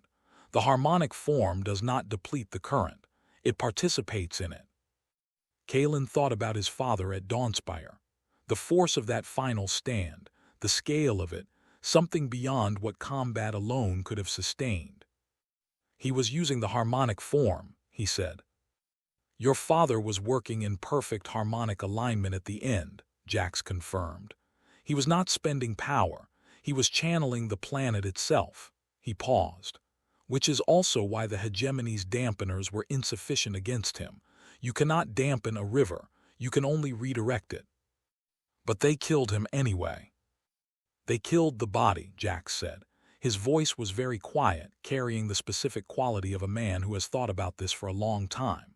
The current carries no memory of his name, but the forms he practiced and the students he taught and the 47 people he saved that morning, those have continued to exist in the world, creating effects, making the future different than it would otherwise have been. He looked at Kaelen steadily. What survives is not the person. What survives is the shape they made in the world. And you, boy, you are the largest shape Thuron and your father made together. Do not waste what they gave you. Kaelen sat with this for a long time. The training chamber was quiet around them, the base in its night stillness, the deep current running below, patient and present and wrong in the specific way he could now feel clearly, strained, drawn upon, suffering in the way that large living things suffer when something systematic is done to them over time. He thought about his father's weeping face through the basement grate, the specific grief of someone who loves the world and is watching part of it end. He thought about Thuron in his cell, sending a final message through stone and suppression fields. They will remember us. He stood, moved to the center of the training floor, and began the harmonic form from the first movement. This time he reached not just to the stone beneath the base but further, past the suppression technology, past the city's foundations, past the sediment and the engineered geology, into the deep pulse of Aethel itself. He felt the extraction nodes, the artificial draws. He felt the strained places and the full places. He felt distantly but unmistakably the signatures of the other extraction points across the planet, a network of wounds. And he felt, as he had not felt since he was 9 years old watching his father fight, the full depth of what he was connected to. It was not just power, it was recognition. The current moved through him as though it had always been waiting for exactly this, the specific shape of him, the particular quality of his presence, the combination of Darren's blood and Thuron's teaching, and 9 years of survival in the machine's belly. All of it aligning in this moment in this chamber into something that the current received like a key entering a lock. There, when he opened his eyes, Jax was watching him with an expression that was the closest thing the old man had to open emotion. There, Jax said quietly, there you are. In a passage outside the chamber, Lyra stood in the doorway with a datapad held loosely in one hand and an expression she would have been unable to name, watching the faint luminescence that had gathered around Kaelen's hands like accumulated starlight. She stood very still. She did not interrupt, but she also did not leave. Chapter 11: Infiltration and Discovery. The Hegemony's central data repository occupied the core of a building that had been designed, above all else, to be unambiguous about its own authority. 60 stories of polished durasteel and armored glass rising from the upper city's administrative district, the citadel of information, the propaganda broadcasts called it, which was accurate in the way that calling a prison a residence is accurate. It contained everything, the personnel records of every citizen, the economic data of every transaction in the Hegemony's territory, the classified operational files of every military campaign, every judicial proceeding, every purge. And, somewhere in its lower storage tiers, the complete operational documentation of the planetary extraction program. I need everything on the extraction, Lyra told Kaelen 3 days before the operation, standing over the schematics spread across her workstation with the intensity of someone who had been sleeping in 4-hour intervals and had stopped noticing. Not what they've published internally, the actual numbers, the actual timeline, the actual physical infrastructure. She looked up. If we're going to stop it, we need to understand it completely, and we need to show people what it is. Data is one thing. Documentation is another. People need the paperwork. The plan was layered in the way that only Lyra's plans were layered, each element serving multiple functions, each contingency prepared, each variable tracked. The physical infiltration team would be 4: Kaelen, Myra, Chen, and a young rebel named Kaelen who had the specific gift of being unnoticeable, a quality that was more useful in practice than any number of weapons. Lyra would run the digital component from a mobile unit parked in the maintenance corridor of the adjacent building, technically Hegemony infrastructure. But the maintenance corridor was unmonitored, a fact that Lyra had identified through 3 weeks of traffic pattern analysis, and confirmed through one supremely careful visual survey. Getting into the building required a Hegemony maintenance credential, which she had fabricated from the base biometric data of an actual maintenance supervisor currently on medical leave. "The medical leave is real?" Kaelen had asked. "I may have anonymously ensured he received the appropriate medical attention for a condition he was displaying symptoms of, but had not yet addressed," Lyra said, without looking up from the display. He searched for the word. "Efficient," she said. He did not argue. They moved through the upper city in the early morning, in the window between the end of the night shift and the beginning of the day shift, when the city's surveillance apparatus was at its lowest operational density. The upper city was not the undercity. Its streets were clean, its buildings maintained, its population moving through their curated lives in the orderly fashion that the Hegemony considered the highest expression of civilization.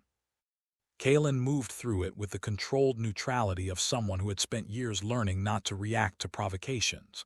But inside the control, something older and harder was moving. He had grown up below this. He had grown up in the shadow of this perfection, eating the waste of its production, breathing the byproducts of its engines, watching the people above his head live their clean lives in buildings he was not permitted to enter and work he was not permitted to seek. He had come to understand the upper city intellectually, the way Lyra had explained it, the function the inequality served, the designed aspiration that kept the lower population manageable. But understanding and feeling were different things. Walking through it, he felt the gap between them. The contrast was designed. He understood this intellectually. The upper city existed to justify the undercity, to provide the aspirational image that kept the lower population manageable, the dream of a life that was not the one you were living, attainable if you worked hard enough and conformed precisely enough, and never made the mistake of asking uncomfortable questions. The tragedy was not the inequality. The tragedy was the function the inequality served. Inside the repository, guided by Lyra's navigation, they moved through gleaming corridors that felt like the inside of a machine, everything optimized, everything purposeful, nothing that did not serve a function. The cleaning automation kept the floors perfectly reflective. The lighting was designed to maximize productivity and minimize the production of melatonin. The air contained trace amounts of cognitive enhancers that were not disclosed in any public document. "Lower server tier, sub-basement 3, Lyra said in his calm. "Follow the green maintenance indicators. They lead to the cooling access. The security gap there is 11 seconds at the camera rotation." "How warm is the room we're heading to?" "Sub-basement server environments are maintained at precisely 4 degrees Celsius. Dress code, regret." "I love it when you make jokes." "I wasn't making a joke."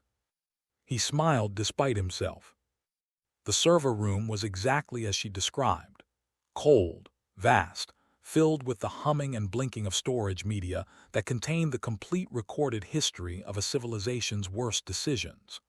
Chen moved immediately to the access terminal, his hands finding the connection points without hesitation, beginning the data extraction with the focused speed of a man who had done the preparatory work 10 times over in simulation.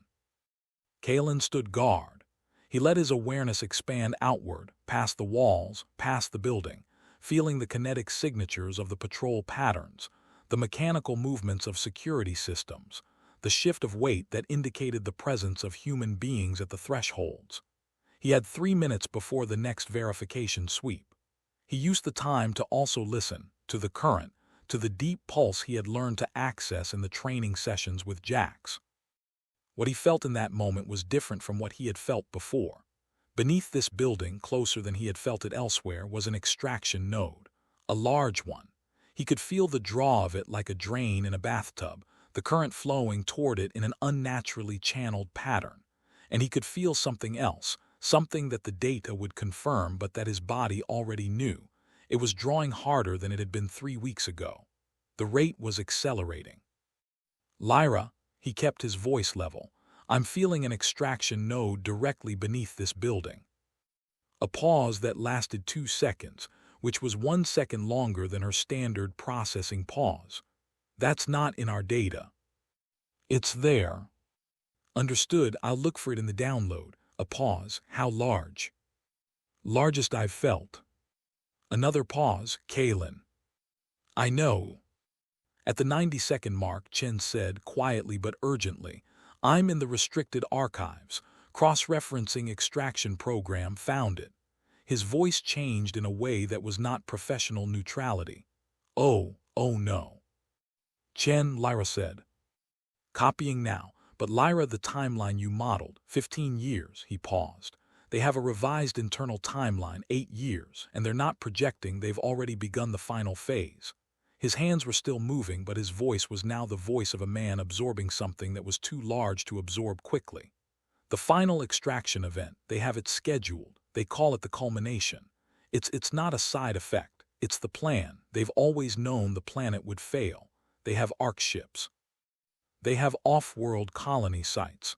The Hegemony's leadership and its technical elite are planning to leave, Lyra said. Her voice was completely flat. While the population that doesn't know about this dies, Kaelen said. The word fell into the cold air of the server room and sat there. Then the alarm. Secondary protocol has activated, Lyra said. They've detected the data access. I didn't anticipate the behavioral monitoring layer. It flagged the access pattern as anomalous. 2 minutes to physical response. Chen status. 80%. I need 90 seconds. Myra, Kaelen moved to the door. Entry point defense. Already there, Myra said from the corridor. The next 90 seconds were the kind that leave marks. The enforcers came in standard response formation, 12, upper-tier configuration, and met a kinetic field at the door that was more than a simple barrier. Kaelen was drawing from the extraction node below, something instinctive and new and slightly terrifying, using the planet's stolen energy to fight the people stealing it. The current came through him with a quality that was different from anything he had practiced, louder, rower, angrier, as though the planet itself were in the feed. He threw the response team back 3 times. The 4th time, the Hegemony deployed something new, a suppression pulse emitter, heavy frame, the kind of weapon that was listed in their technical manual as anti-kinetic countermeasure. The pulse hit him and the world went briefly static. His connection to the current cut off at the skin. The ambient field around him collapsed. 1 second. He had 1 second of vulnerability before he could reestablish. He used it to hit the emitter with a thrown piece of server housing, which was not elegant but was effective. The emitter shorted. The current came back. Complete, Chen said. Exit, Kaelen said. They made it to the maintenance corridor. They made it to the street. They made it to the extraction route. But in the chaos of the exit, in the specific brutal mathematics of firefights where you cannot be in 2 places simultaneously, 1 person did not make it. Ilara, 22 years old, 3 months in the network, the best data retrieval technician Lyra had recruited. She stumbled at the junction, a stun bolt from the second wave catching her mid-stride. Kaelen saw it happen. He was 12 meters away, covering the team's exit, and he saw the enforcers close on her before he could redirect. He started toward her. Lyra's hand on his arm. Her grip was very precise, very deliberate. No. Her voice was low and she was looking at him, not at Ilara. The data is everything. We have to go. Lyra. Kaelen, her eyes were not cold. They were the opposite of cold. That was what stopped him. She would tell you the same thing. We go. He went. In the mobile unit, as they cleared the district, no one spoke. The data drove into Lyra's systems, containing the evidence of everything the Hegemony had done and planned to do, the evidence that would change everything. The cost of getting it sat in the back of the unit, in the shape of an absence. Kaelen sat with his hands in his lap, very still, and felt the distant pull of the extraction node below the city and said nothing. He was calculating. He would stop calculating when he had an answer. He did not yet have one. Chapter 12. The Price of Knowledge. The data that Chen had extracted from the repository took Lyra 14 hours to process and organize into a form that was both complete and comprehensible. She did not sleep during those 14 hours. At various points, members of the base brought her food that she did not eat and coffee that she drank without tasting, her eyes fixed on her displays, her annotations multiplying across the holographic surface in the rapid shorthand she had developed over years of self-directed study. Kaelen sat with the team in the common area of the base. No one talked much. The absence of Alara was present in the room the way absences are when you have not yet fully processed them. Not a grief, not yet, but a wrongness, a place where something used to be that still feels occupied. He had known her for 3 months. She had an older sister in the processing sector who did not know her sister was in the rebellion. She had a habit of making very quiet observations about the food quality that were technically complaints but functionally jokes. She had, in the 2 months since she'd been fully operational, developed a data retrieval speed that even Chen, who was not generous with professional acknowledgement, had noted approvingly. She had a way of tilting her head slightly when she was working on a difficult problem, as though approaching it from a new angle might make it yield. She had never complained about the base's conditions or the food or the hours. She had, on her second week, quietly reorganized the tool storage in Lyra's workshop without being asked and without drawing attention to it, simply because it had been inefficient and she had noticed. Lyra had come in the next morning and stood in the door for a long moment, looking at the organized shelves, and had not said anything for a while. She was 22 years old and she had been dragged away by Hegemony enforcers, and the data that cost her was currently being processed 40 meters away. Jax came and sat beside Kaelen without saying anything for a long while. Then, "You're running a calculation." "I'm running many calculations. The one where you determine whether the right decision was made, whether the data was worth it. Isn't it a valid calculation?" "It's an unavoidable one," Jax said. "It's also one that has no useful output because the variable you're calculating on is now fixed and the decision you're examining cannot be re-examined in a way that produces an actionable result. What it can produce is paralysis." He paused. "Lyra made the right call." "I know," Kaelen said. "The right calls hurt the same as the wrong ones," Jax said. "Sometimes more because you can't even have the comfort of thinking, if only we'd chosen differently. You chose correctly, and it still cost what it cost." He was quiet for a moment. "This is what leadership is, not the power or the planning. This." "I'm not a leader." Jax looked at him with the specific quality of patience that belongs to people who have been right about things for long enough to be able to afford to let other people arrive at the conclusion themselves. "Then, what are you doing here?" Kaelen did not answer. Myra, sitting across the room with the specific contained quality she carried everywhere, looked up from the map she'd been studying. "She's not dead," she said, not as comfort, as a statement of fact that she had determined required saying. "They'll process her, hold her, try to extract information." She paused. "She'll give them nothing. I've worked with her. She'll give them nothing." "I know," Kaelen said. "Then what you're calculating is, how do we get her back?" Myra said it flatly, not a question, a correction of the parameters of the calculation he was running, which is a different calculation, with a different answer. He looked at her. She had been doing this since the first night, this precise, unadorned form of support that offered nothing false and refused to participate in anything that wasted time. He had come to depend on it in the way you depend on objects that do exactly what they say. "Yes," he said. "Then start there," she said, and returned to her map. Lyra emerged from her workstation at hour 15. She moved to the center of the common area and stood for a moment with the expression of someone who has organized a thing so large that the organizing itself has not fully processed. Then she sat, and the team gathered, drawn by the quality of her stillness, the kind that precedes something important. "The culmination," she said. She put it on the base's shared display, a Hegemony internal document, authenticated, unambiguous. "This is not theoretical. It is an operational plan. The 39 extraction nodes currently active will be escalated to full draw capacity simultaneously.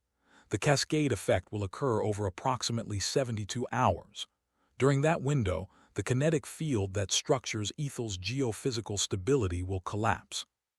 The immediate results will include," she paused fractionally, "will include seismic events of unprecedented scale, atmospheric disruption, the failure of every biological system dependent on the kinetic field, which is, to be specific, all of them." The room was quiet in the way of rooms that have just been told something so large that the normal functions of language have temporarily stalled. "The Hegemony leadership has prepared 12 arc vessels," Lyra continued, "fully provisioned for a 5-year transit to the colony systems established over the past 20 years. The colony sites are functional. They have been built using resources extracted from Aethel specifically in preparation for this event." She looked around the room. The current workforce and civilian population of Aethel, approximately 3 billion people, are not on the passenger manifests. The silence that followed was different from the first silence, heavier. "The timeline," Myra said. Her voice was very controlled. 8 years, possibly less." Lyra pulled the secondary document, the Hegemony's internal technical assessment. "They have been accelerating the extraction rate ahead of the original schedule. Current extraction levels are running at 140% of the planned rate. At this pace, the threshold event, the point of irreversible cascade, will occur in 6 years. 6 years, someone said from the back. "We need to release this data," Kaelen said. He had not moved. His voice was even. "Publicly, everywhere. Every communication channel, every data drop, every illegal transmitter in the network." "That's already my plan," Lyra said. "It needs to go to Hegemony personnel, not just the population. The officers, the technicians, the enforcers, the people who have been maintaining this system without knowing what it's for. Also in the plan. And we need to hit the nodes." He looked at Jax. "The extraction nodes, if we can disrupt them." "Disruption buys time," Jax said. "It does not solve the fundamental problem. The infrastructure exists. They will repair it. To solve the problem, you have to destroy the program's operational capacity entirely.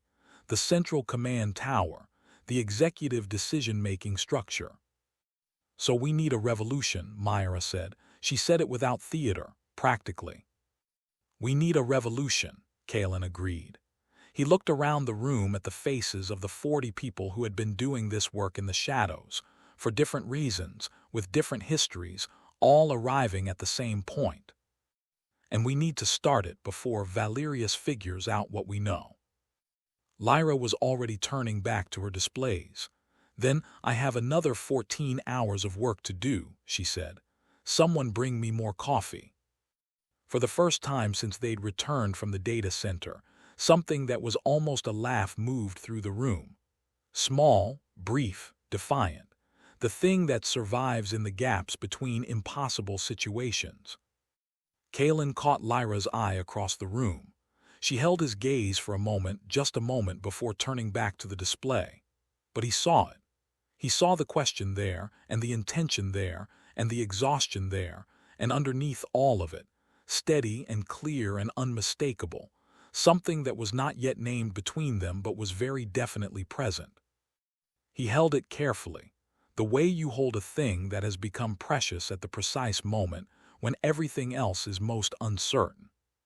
Chapter 13, A Growing Connection. There were 3 days between the data center operation and the next planned action, and in those 3 days the base reorganized itself around the fact of what they knew. Data packages went out through the network's distribution channels, careful, graduated, first to the most trusted sources, then to the secondary network, then to the anonymous drops that fed information into the Undercity's informal information ecology.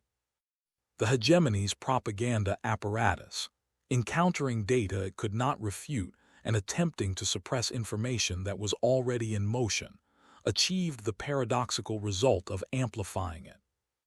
In the base itself, the work was constant. Lyra ran 4 concurrent planning threads. Jax worked with the newer fighters on the harmonic forms. Myra reorganized the supply logistics with the focused efficiency of someone who had processed grief into function. Chen ran verification passes on the datasets, ensuring completeness and authenticity. And in the hours between midnight and dawn, when the base's operational tempo dipped to its lowest point, and the work was either done or waiting to be done, Kaelen and Lyra had a habit of ending up in the same place. It started practically. The holographic display in the command center remained active around the clock, and Kaelen had developed the practice of spending the quiet hours with the Aethel map, tracking the kinetic signatures of the extraction nodes, learning their patterns. Lyra worked through the night as a matter of course. They both kept irregular hours by temperament and necessity. The intersection of their schedules was not, in the beginning, intentional. "What's your earliest memory of the upper city?" he asked her one night, without particular preamble, looking at the map's representation of a district he had only ever seen from below. She considered the question with the same seriousness she gave all questions. "I was 5. My mother took me to the observation platform. You can see the whole city from there. It's designed for that purpose, for the population of the upper city to look down at the megacity and feel the appropriate emotions about their position within it." She paused. "I remember thinking the lights below were beautiful. All those lights in the undercity, which from that distance looked like stars had fallen down to the streets. I said so to my mother, and she made the face she made when I said things that were technically acceptable but socially inconvenient. She told me they were work lights, industrial illumination." Another pause. "I think that was the beginning of the end of my unquestioning acceptance of the official version of things." "An observation platform," Kaelen said. He had been 9 years old, living in an undercity sector where the only observation available was from maintenance walkways looking at other maintenance walkways. "What does the upper city look like from the inside?" "Like a description of how things should be that has been realized with absolute technical precision and zero philosophical content." She looked at him. "Beautiful and hollow, like a shell that has been polished until the animal inside it forgot to keep living." "When did you leave?" "When I was 17.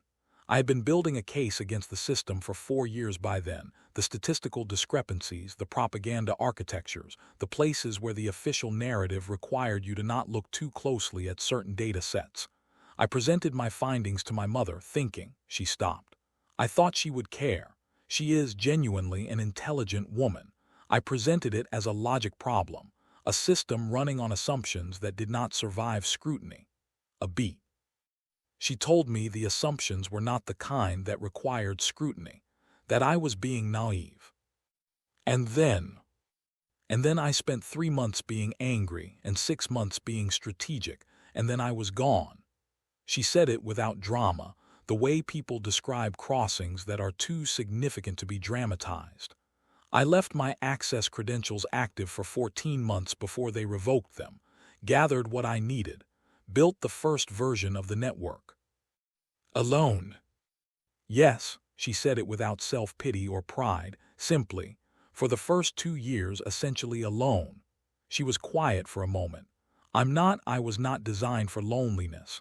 I was designed by circumstances to be self-sufficient, which is different. The self-sufficiency was a solution, not a preference." He understood this completely and said so. She looked at him with the expression that sometimes crossed her face when he said something that surprised her in a way she had not expected to be surprised. They were quiet for a while. The map of Aethel glowed between them, patient and complex, its extraction nodes pulsing like wounds. "What was Dawnspire actually like?" she asked. "Before the purge, what do you remember that was good?" He thought about it. The good memories were harder to access than the grief, not because there were fewer of them, but because they required a deliberate choice to enter. He had, over the years, developed a protective relationship with the good memories, keeping them at distance, visiting them rarely, afraid that too much handling would wear them smooth. But here, in the quiet hours, with the map of Aethel glowing softly between them and Lyra looking at him, with the particular quality of attention she gave to things she was genuinely interested in rather than professionally analyzing, he felt something different. Something that suggested the good memories might be something other than a thing to be protected. Something that could be shared. "My father taught me to read the current before I knew what it was," he said. "He called it listening to the ground.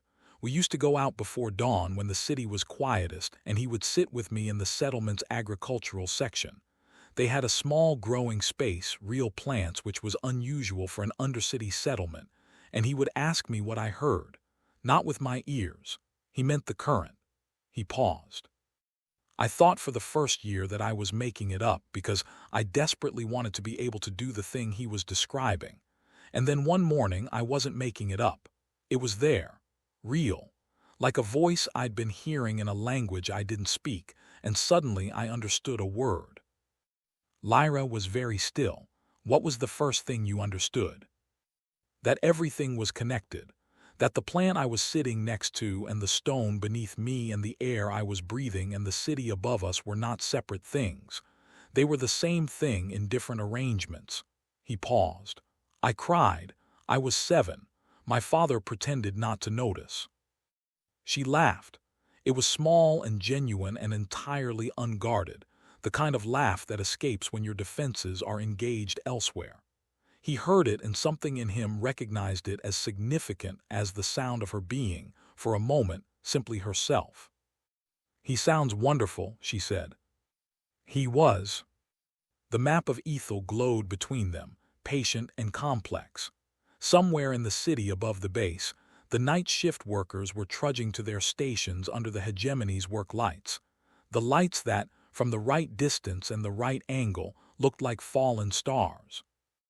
Lyra reached across the display console, and with a precision that was entirely unlike her other gestures, tentative, careful, new, touched the back of his hand with her fingertips. Not long, not demanding, just the brief acknowledgement of contact, of presence, of the thing that had been building between them for weeks, and that neither of them had named yet because naming it would make it real, and real things could be lost. He did not move his hand away. She pulled hers back after a moment and returned to the display. But something in the room had changed, the way rooms change when something that has been developing in private finally occurs in the open. "We should work on the Skylane plan," she said. "Yes," he said. Neither of them moved immediately. The map glowed. The night deepened. And the thing that had no name yet continued to be real, regardless of whether it was named. Chapter 14. Valerius's Trap. The intelligence packet arrived through 3 layers of cutouts and landed in the Rebel Network's anonymous drop system, with the coordinates of what the source claimed was a hidden detention facility in the upper city's industrial fringe. A converted processing plant where, the source claimed, recent captures including technical rebels were being held before transfer to the deep facility interrogation centers in the north. Including, the source was careful to specify, a female technical operative, early 20s, captured in a Sector 9 operation 3 weeks prior.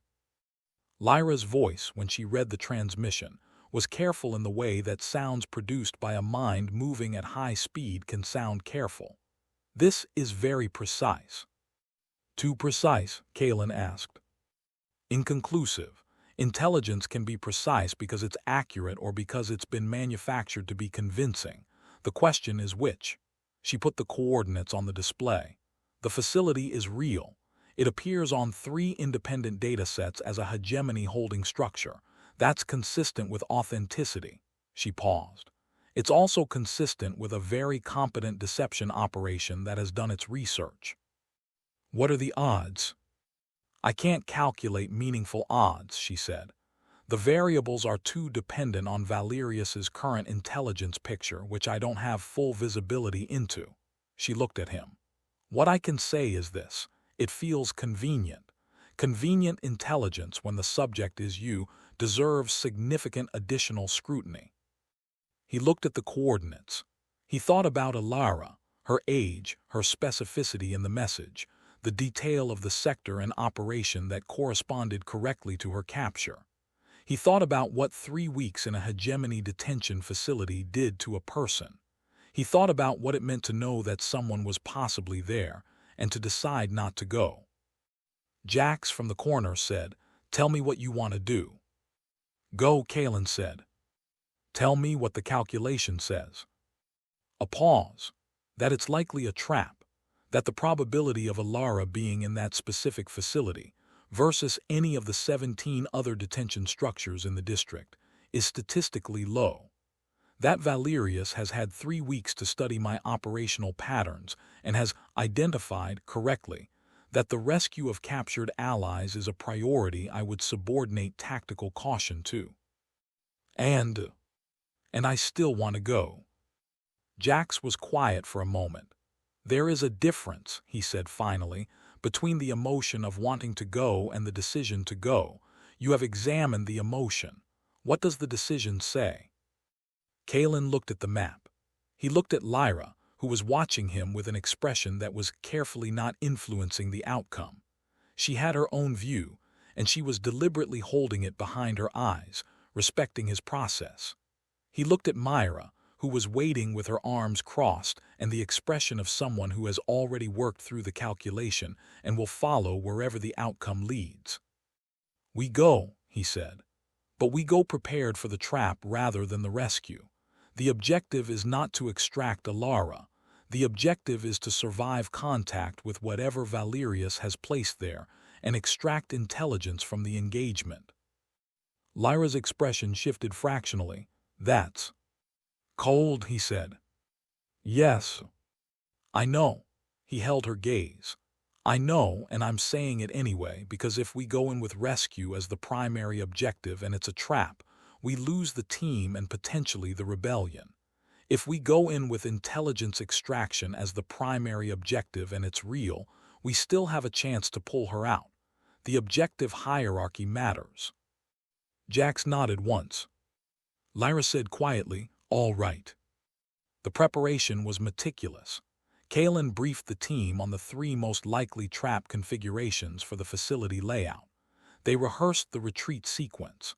They identified secondary and tertiary extraction routes.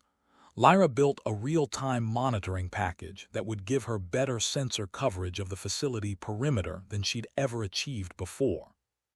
Valerius in the operations tower had also been preparing.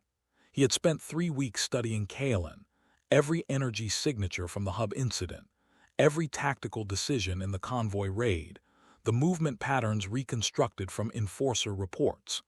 He had identified what he considered a consistent flaw: the Sentinel's protective instinct, his tendency to extend himself beyond strategic calculation when someone in his network was threatened. He had constructed the intelligence package with exactly enough verifiable detail to be convincing, exactly enough emotional specificity to be actionable. He had deployed 80 enforcers to the facility, heavy configuration, anti-kinetic suppression equipment, a specialized unit that had trained specifically against the kinetic combat patterns he had extracted from the archive data. He had also, because he was thorough, positioned a personal observation team 3 blocks away. He wanted to watch this one. The trap was excellent. Kaelen walked into it with his eyes open, and his hands ready and his heart caught between the cold calculation of a fighter and the hot pull of a human being who had failed to save someone once already, and was not finished with the accounting of that failure. The night swallowed them. The coordinates waited. Chapter 15, The Ambush. The facility sat at the edge of the upper city's industrial fringe like a statement of purpose. A squat, reinforced processing structure, whose angles had been designed not for aesthetics, but for the systematic management of bodies and information. The surrounding 3-block radius had been cleared of non-hegemony personnel over the past week under the pretext of a maintenance assessment. Something that should have been notable but had been noticed by no one in a position to flag it. Because the hegemony's administrative machinery processed its own deceptions with the same smooth efficiency it processed everything else. Kaelen felt the trap in the air before they breached the perimeter.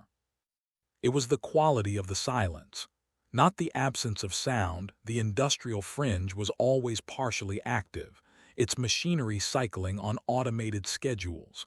It was the quality of the silence in the spaces between the machinery, too uniform, too controlled, breath-patterned silence, the silence of many people trying to be nothing. "Lyra," he said, very quietly into the calm. "I see it," she said in the same register. "Thermal signatures on the passive scan, more than the facility manifest could account for. I'm counting," a pause, "significantly more." 83, he said. He could feel them through the stone and the air, not individual identities, but the kinetic signatures of bodies in specific positions, specific stances, the held-ready tension that you could read in the current if you knew what to listen for. "We should withdraw," Lyra said. He looked at Jax, 3 meters to his left. The old Sentinel met his eyes in the dark. "We go in," Kaelen said. "Fast. We don't rescue. We make them pay for the trap and we get out with whatever intelligence the engagement produces." A pause. "If Alara is in there and I can reach her without sacrificing the team, I will. If I can't, we get out." Myra from his right understood. The team was 8. They were professionals and they were willing. What they were not was sufficient for 83 prepared enforcers in a preconfigured kill zone, and the next 45 minutes made that clear with the unambiguous rhetoric of physics. The first contact was the hardest Kaelen had ever been hit. The anti-kinetic suppression unit was new, not just the equipment he'd encountered at the data center, but an evolved version of it, the kind that gets developed when an intelligence apparatus has 3 weeks to analyze a specific threat profile and deploy targeted countermeasures. The pulse came from 3 emitters simultaneously, triangulated, designed to create overlapping suppression fields with no gap between them. His connection to the deep current cut off completely for 1 second and 70 milliseconds. He was in motion through that second and 70 milliseconds, moving on the muscle memory of 1,000 training hours, the body doing what the current could not. He reached the nearest emitter, destroyed it with his fists, which was not elegant and was not kinetic but was effective. The suppression field degraded. The current came back. He came back. But 80 enforcers were already in motion, and Jax was holding the east approach alone, his ancient staff moving in arcs that redistributed kinetic force with extraordinary economy, and Myra's team was pinned at the north junction. And the facility's automated defenses were rotating into position. He fought. He fought with everything he had and drew from the deep current with a reach he had never extended in combat, pulling from the geological substrate below the industrial fringe, from the slow planetary pulse that he had learned to access in training chambers and was now deploying in the field for the first time. The kinetic output was significantly greater than anything he had achieved in any previous engagement. It was still not enough. They were outmanned, outpositioned, and specifically prepared for. For every advantage he created, the hegemony's response adapted, not instantly, not perfectly, but systematically, with the grinding efficiency of a well-resourced machine encountering a problem it had been designed to solve. "Jax," Myra's voice clipped and sharp, "East Corridor is failing." The explosion rocked the north approach. The retreat route through the maintenance tunnel, their carefully prepared secondary exit, was blocked by a collapse that had been engineered into the facility structure and triggered remotely. Valerius, watching from his observation position 3 blocks away, had timed it precisely, blocking the retreat at the moment the team had committed too deeply to reverse course. Kaelen felt the trap close around them. Extraction, he said, not a request, a command. Southwest, the sewer access beneath the secondary structure. Lyra, open it. Charges on the access panel, Lyra said. 20-second delay. Open it. The 20 seconds that followed were the most expensive of his life to that point. He covered the team's retreat with a kinetic output that burned through his reserves at a rate he would calculate later with something like horror. He sent enforcers through walls. He brought a section of ceiling down on a flanking unit. He created, for the 2 seconds it lasted, a kinetic barrier across the central corridor that was the closest thing to his father's Dawnspire barriers that he had ever produced. Then the sewer access opened, and the team went through, and he followed. And above them, the facility swallowed the evidence of the fight with the impassive efficiency of hegemony infrastructure. They had not found Alara. She had not been in the facility. 3 of the 8 had wounds that would heal. 1 had a wound that would leave marks. They had extracted no intelligence from the engagement beyond the specific configuration of Valerius's new anti-kinetic systems. In the sewers beneath the upper city, Kaelen moved through the dark water with the team, covering their rear, and permitted himself, for approximately 30 seconds, the experience of the failure, the full weight of it, the knowledge that he had made the call and the call had cost people, and the mission had produced nothing except survival. Then he put it away, not suppressed, stored, accounted for, filed, integrated into the calculation that he would continue to run for the rest of this fight. Somewhere above him, in a black car driving back to the operations tower, Valerius reviewed the data and found that his specific objective, the capture or neutralization of the Sentinel, had not been achieved. His jaw tightened fractionally. But in one respect, the operation had succeeded. He had measured the Sentinel's maximum output under duress. He had established the ceiling. He began drafting the counter-strategy immediately. Chapter 16. Retreat and Recovery. The base's medical section was a converted storage room with 3 folding beds, a wall-mounted supply cabinet, and a quality of light that Kaelen associated with serious things happening quietly. He was on the second bed, his combat gear removed, the collection of injuries from the facility distributed across his body in an inventory that Lyra was working through with the systematic thoroughness she brought to all problems. She had, it turned out, real medical training, not the emergency stabilization that every fighter in the rebellion carried, actual knowledge of physiology, anatomy, wound management, the kind that came from study rather than necessity. He had not known this about her.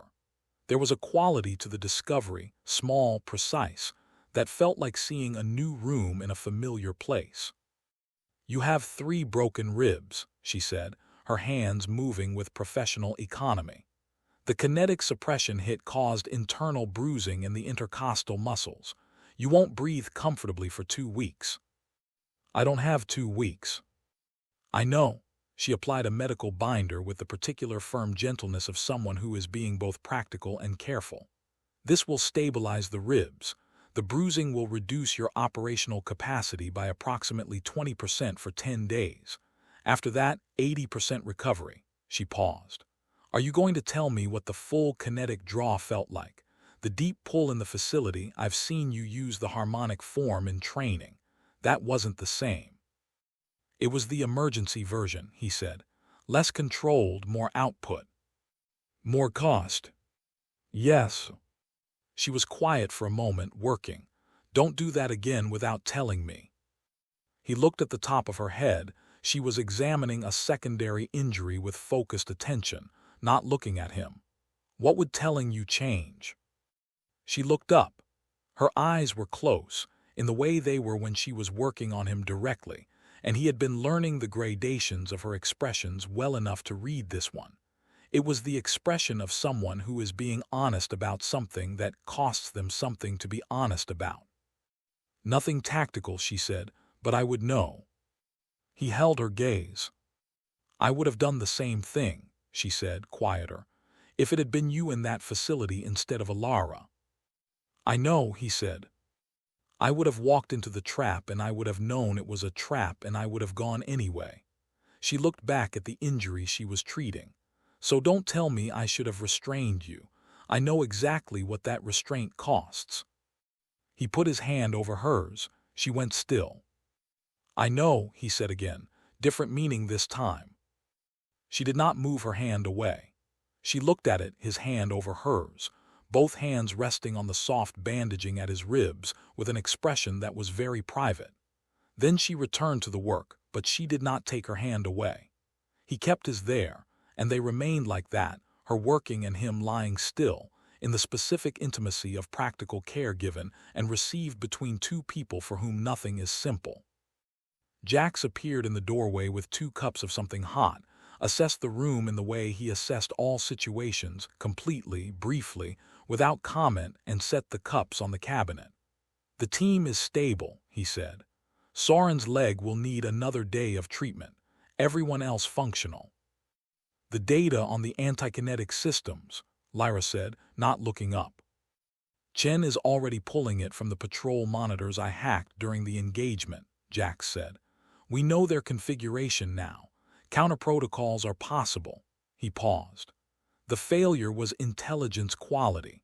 We accepted a data product without sufficient verification because the emotional pressure to accept it was calibrated precisely to our vulnerabilities. I know, Kaelen said. I'm not assigning blame. I'm identifying the attack vector so we close it.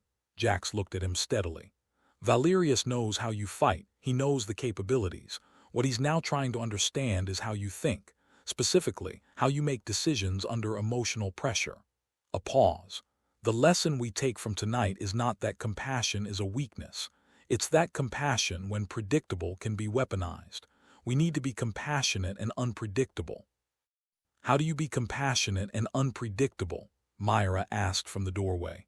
She had her own injuries. She had dealt with them herself efficiently before coming to check on the others. By ensuring that Valerius never knows which people you value enough to run risks for, Jax said. Which means either caring about everyone equally, he looked at Kaelen briefly, or being very private about the specific gradations. In the following silence, Lyra finished the last bandage and leaned back. Kaelen looked at the ceiling. Something in the room had been acknowledged without being said, which was sometimes the most honest way to acknowledge a thing. I want to hit back, Kaelen said. Soon, while the suppression system configuration is fresh and before they can recalibrate it. Skylanes, Lyra said. The plan is ready. It was always ready. Then we do it, he said. He looked at her. Tell me the plan. She pulled her datapad and began. Her voice was the voice she used when she was entirely in her element, focused, rapid, precise. He listened and followed, and the injury in his ribs was present and real and utterly irrelevant. Some fires burn hotter when the material is already heated. Chapter 17, The Call to Arms. The data packets had been moving through the network for 4 days when the first evidence of their effect appeared in the Hegemony's internal security reports. Reports that Lyra now had partial access to through a contact who had been cultivating a leak from the operations tower's mid-level administrative staff for the past 18 months. The culmination data was in the world, and the world was responding. The responses were not, in the beginning, large. They were the kind of responses that begin in the gap between what people had believed and what they now knew, a gap that, once opened, has a gravity of its own. In the processing facilities and the medical centers and the communication hubs and the administrative offices of the Hegemony's vast machine, people who had been maintaining the system without knowing its purpose were now knowing. Some of them were able to integrate the knowledge and continue. Some of them were not. The defections began quietly. A communications technician in Sector 4 who had been maintaining a suppression relay, now understanding what the relay suppressed and why, began introducing systematic errors into the relay's maintenance schedule. The errors were small. The effect, over time, would be significant. A logistics analyst in the Central Distribution Office anonymously transmitted 3 years of falsified resource accounting to the rebel data drop. A young enforcer, 18 months on the job, walked off a patrol shift and did not return. Bram's data, released through Lyra's distribution channels, had done exactly what Lyra predicted. It had given people a story, not just statistics, not just the abstract horror of a planetary timeline, but the specific, named human evidence of what the hegemony had done to the bodies of the people it claimed to serve. Worker health declining for 3 years while official reports showed improvement. People dying of conditions that adequate nutrition and medical care would have prevented, while the hegemony's reports told them they were thriving. Numbers moved minds, stories moved bodies. 11 contacts in 4 days, Lyra said, reviewing the morning count, compared to our previous 14-month average of 4 per month. The data works, Kaelen said. The data provides a reason to do what people were already inclined to do, but lacked sufficient cause for, she said. We haven't created new defectors. We've provided sufficient evidence to the existing population of potential defectors that the risk of action is more acceptable than the risk of inaction. He looked at the contact list.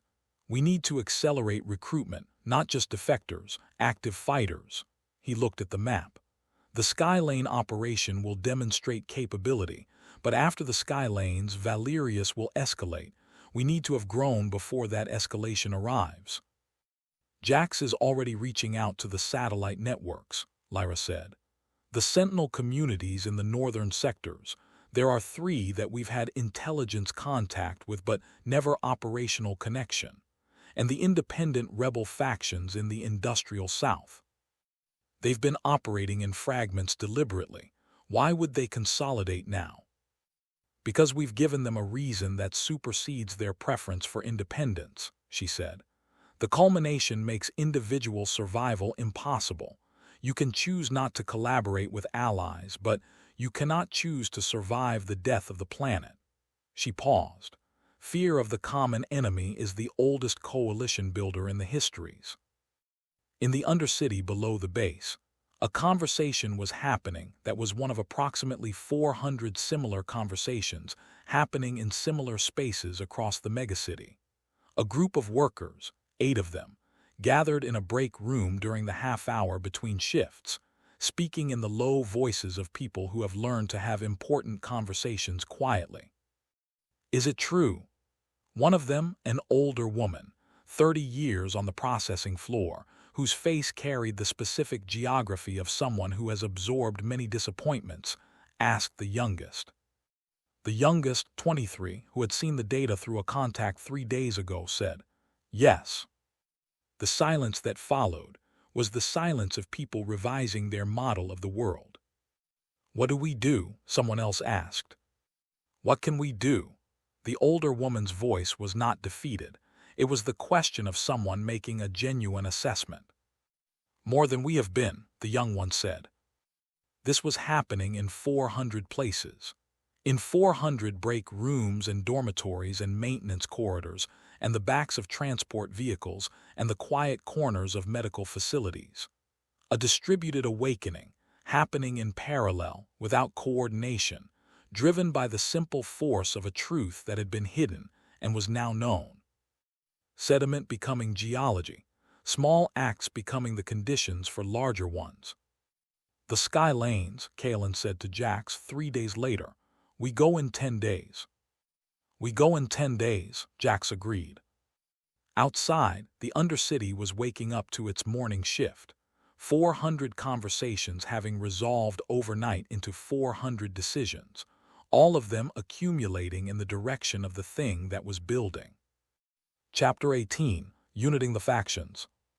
The assembly happened in a decommissioned aquifer management facility in the deep substrate of the Southern Industrial District, a space large enough to accommodate 60 people, well below any active hegemony sensor array, accessible through tunnels that required intimate local knowledge to navigate. Jax had selected it with the deliberate logic of an experienced organizer who understood that the quality of a meeting space affects the quality of what happens in it. 60 people, 8 factions, a range of philosophies, histories, and grievances that had, in many cases, kept them from working together for years. Kaelen stood at the front of the space and looked at them and understood, for the first time with full clarity, what Jax had been building toward in the years of quiet network maintenance that had preceded his arrival. This was not an accident. This was the product of long preparation, long relationship building, long patience. Jax had been accumulating the pieces of this moment for years, waiting for something to catalyze the assembly. He had been the catalyst. He was uncomfortable with that understanding, and it didn't matter whether he was comfortable with it. He looked at the faces. From his far left, the northern sentinels, 3 of them older, with the specific quality of people who had survived by staying very still and very hidden for a very long time. Their eyes tracked him with the assessment of people evaluating whether what they were seeing matched what they had been told. Next to them, the industrial South faction, 12 fighters, combat-hardened in the way that long exposure to real danger produces, led by a woman named Dasha whose record of surviving hegemony operations went back 9 years. Then the tech collective, Lyra's network extended and formalized, people who fought with data and systems rather than kinetics and weapons. And the others, smaller groups, independent operators, the kinds of people who had been doing what they could with what they had in their sectors, under the radar, making the world fractionally less intolerable one small act at a time. He spoke for 18 minutes. He had not prepared remarks in the formal sense. He had thought at length about what was true and what mattered, and trusted the thinking to surface appropriately. He talked about the culmination, about the 8-year timeline, about the ARC ships and the 3 billion people who were not on them. He showed them Lyra's documented analysis, the authenticated hegemony files, the extraction node map with its 43 points of slow planetary murder. He talked about what the current felt like when you reached deep, the strained places, the drawn-down places, the geological wounds that were quietly widening year by year. Then he talked about something else. "I have spent 6 years being invisible," he said, "protecting myself by refusing to be known. I told myself it was strategy. It was partly strategy. It was also fear. Not of the hegemony, fear of the cost. Fear of what happens when you become visible and real and then lose." He paused. "The people in this room have been doing the same calculation in different ways, staying in fragments because fragments are more survivable than wholes. Because if you're not connected to the larger thing, you can't be held responsible for the larger thing failing." He looked at them. "I am done with that calculation. The hegemony is not killing Aethel as a side effect of their priorities. It is their priority. The planet ends in 8 years if we don't stop them. There are no invisible options anymore. There is no calculation by which staying separate is survival." The silence after he stopped speaking was the kind that does not mean the absence of response, but the presence of processing. Then the woman named Dasha spoke from the second row, without rising, in the flat voice of someone who makes consequential statements without drama. "My sector has 63 active fighters and 2 hegemony logistics routes running through its core. If we coordinate the attack timing, we can close both routes simultaneously." She paused. "What do you need from us?"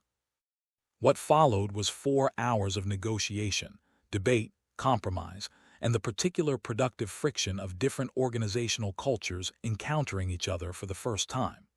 Old grievances surfaced and were addressed, imperfectly, with the pragmatic grace of people who had decided that imperfect resolution was more valuable than perfect estrangement.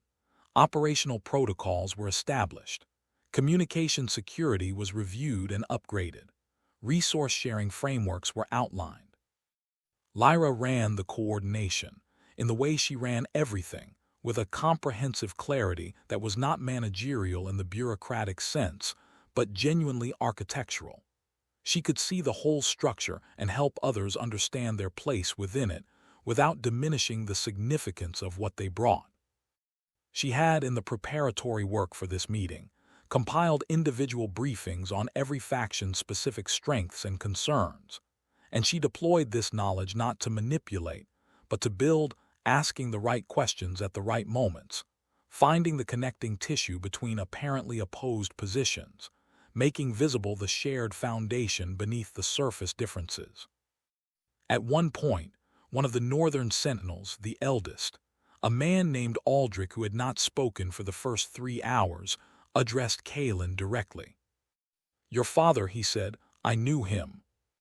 The room went slightly quieter. "He was at Dawnspire," Kaelen said. "I was in the northeast sector when it happened. I felt the current change when he," Aldrich paused, choosing his words, "when he committed everything. I was 40 kilometers away and I felt it." He looked at Kaelen steadily. "You have his reach. I can feel it from here. You don't feel anything like him in terms of control yet, but the reach is there." He paused again. "He would be satisfied with what you're doing. That's not a thing I would say lightly." Kaelen received this without visible response. Inside, it went somewhere deep and settled there. "Then let's make it worth his having felt it," he said. The assembly concluded with a commitment: 60 people, 8 organizations, 112 smaller networks represented indirectly, to the unified operation. Walking back through the tunnels, Lyra fell into step beside him. The assembly had run long. The tunnel was dark. They were both tired in the productive way of people who have accomplished something they had been working toward. "You didn't prepare that speech," she said. "No. You should know that it was," she paused. "Effective," he offered. "That and other things." She was quiet for a moment. "Aldrich is not a man who says things casually." "I know." "Your father," she started. "I know," he said again, softer. "I know."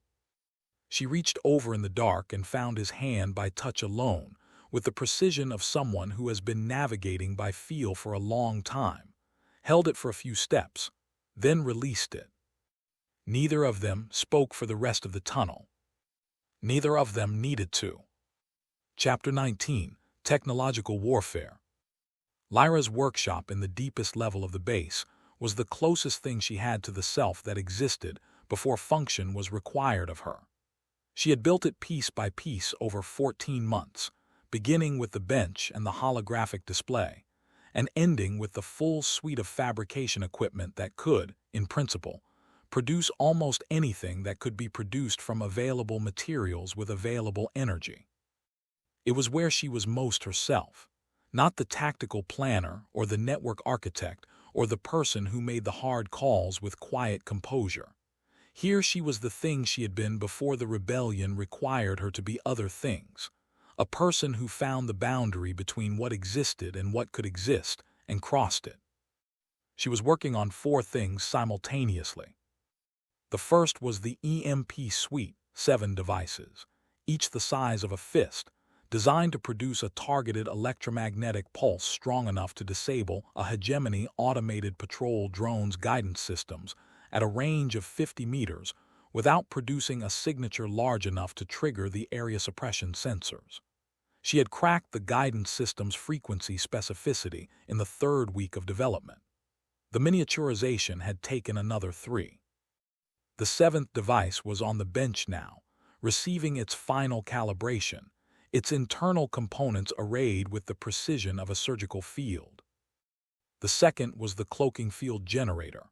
This was the most technically ambitious thing she had ever attempted, a portable device capable of generating an electromagnetic interference pattern that mimicked the background noise spectrum of a Hegemony standard environment closely enough to fool passive scanning systems.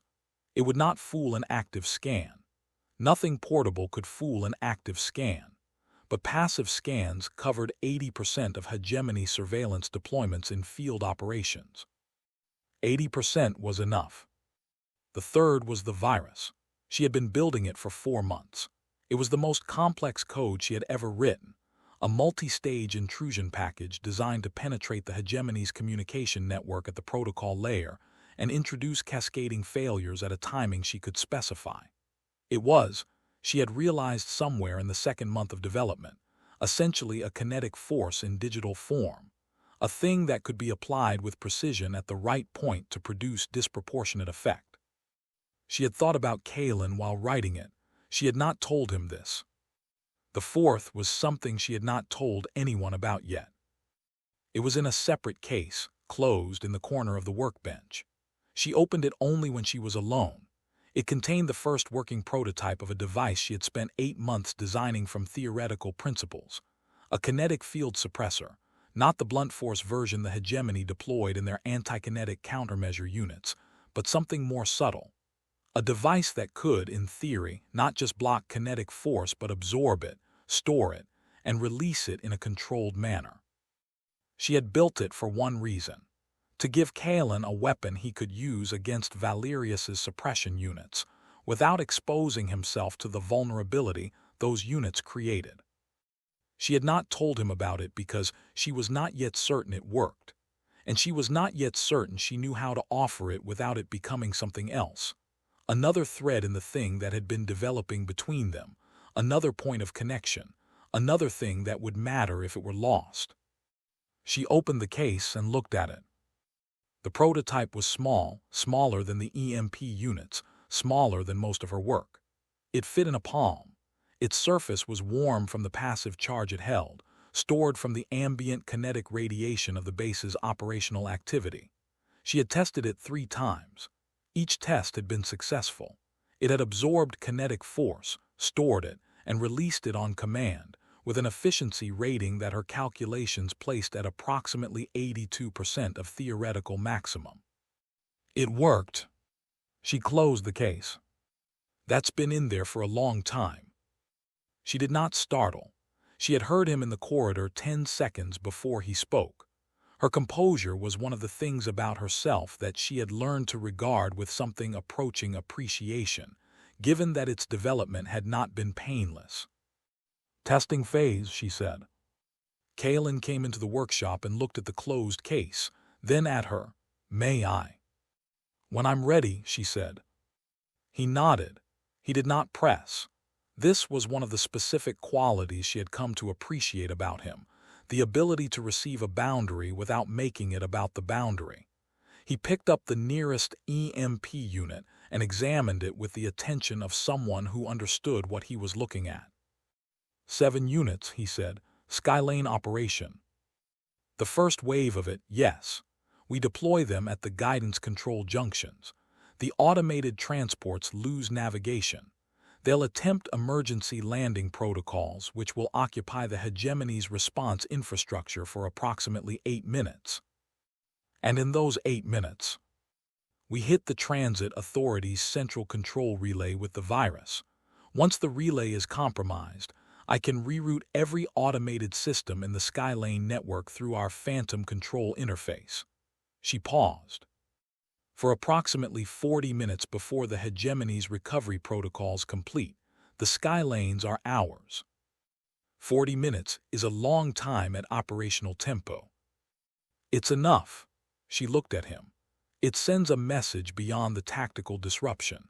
It tells anyone who's been watching, anyone who's been deciding whether to cross over, it tells them that the Hegemony's infrastructure is not inviolable.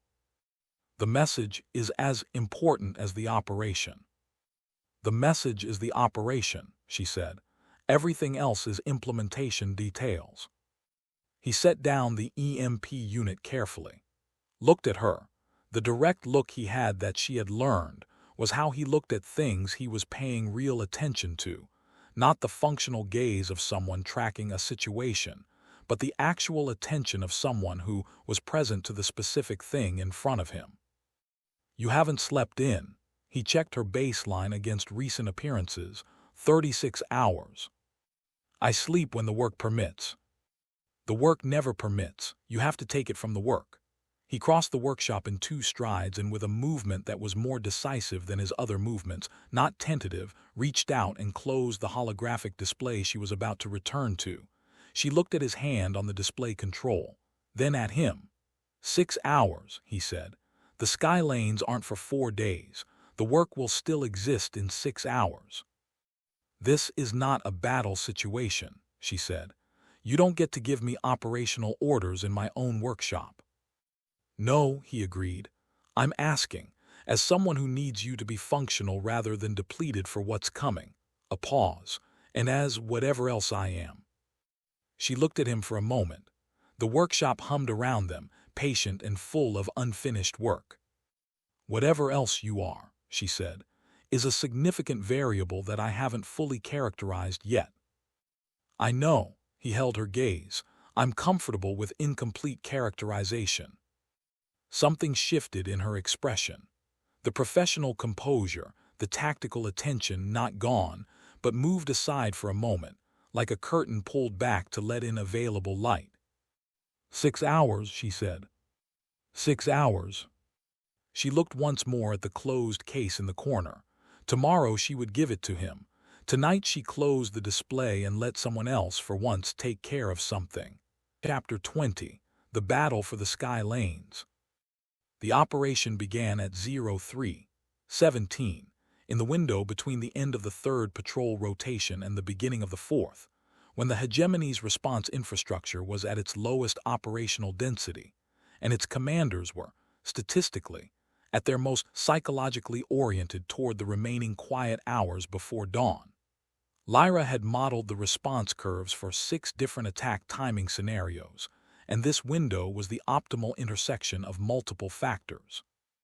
She had also, in the final hour before deployment, pressed the kinetic field suppressor into Kaelen's hand in the corridor outside the workshop and said, "It absorbs their suppression pulse, stores the kinetic energy. You can release it on command. The contact point is on the outer casing here." She showed him.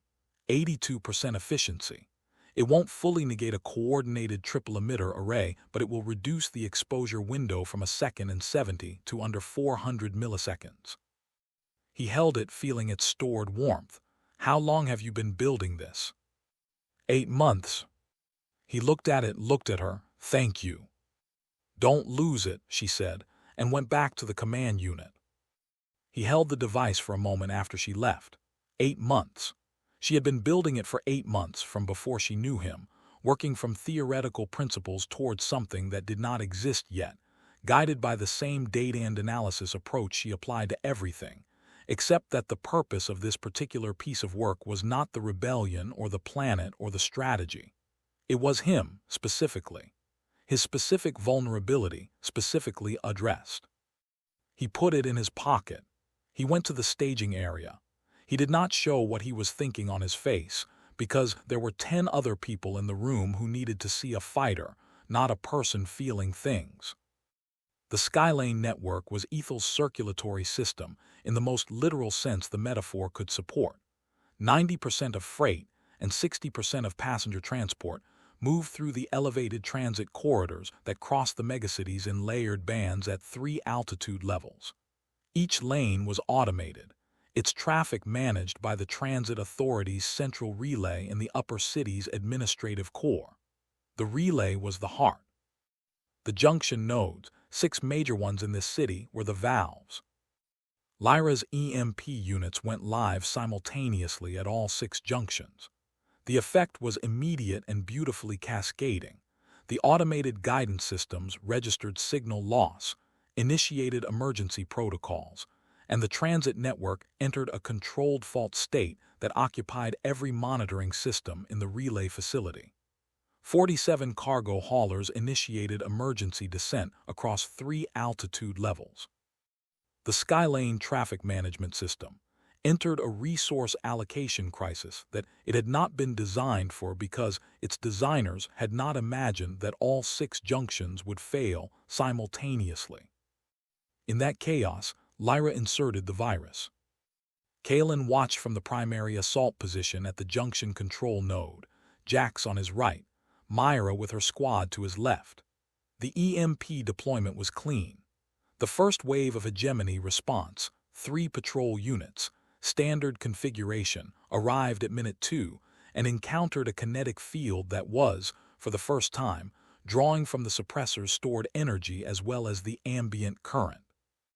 The difference in output quality was subtle but significant. No lag, no vulnerability window. the kind of continuity that changes the tactical calculus of everyone in the engagement.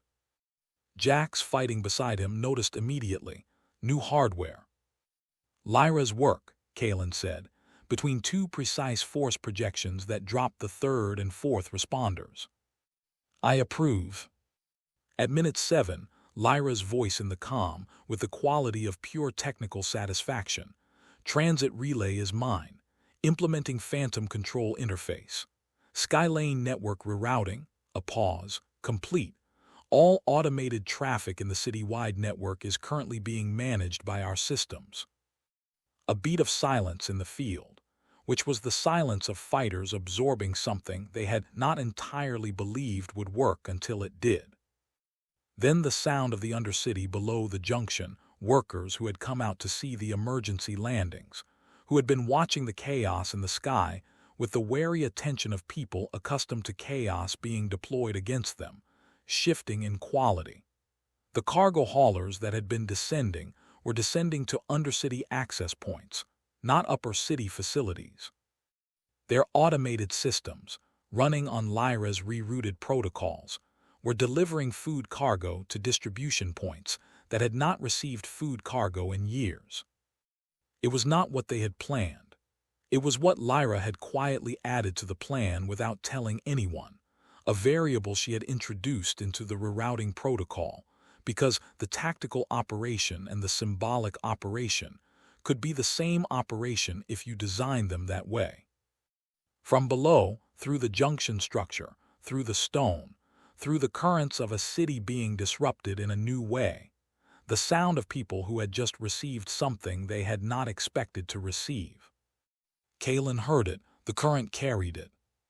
Jax heard it too. The old Sentinel stood in the aftermath of the engagement with his staff at rest, and his face turned upward, listening. Your father would have loved this moment, Jax said quietly.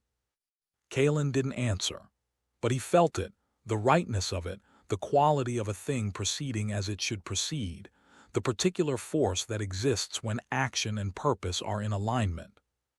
The 40-minute window ended. The Hegemony's recovery protocols completed. The Skylane network returned to standard management. The food cargo had been delivered. It could not be undelivered. In the operations tower, Commander Valerius reviewed the reports at 0407, his cybernetic hand clenching and unclenching against the armrest of his command chair. The rebel operation had been sophisticated.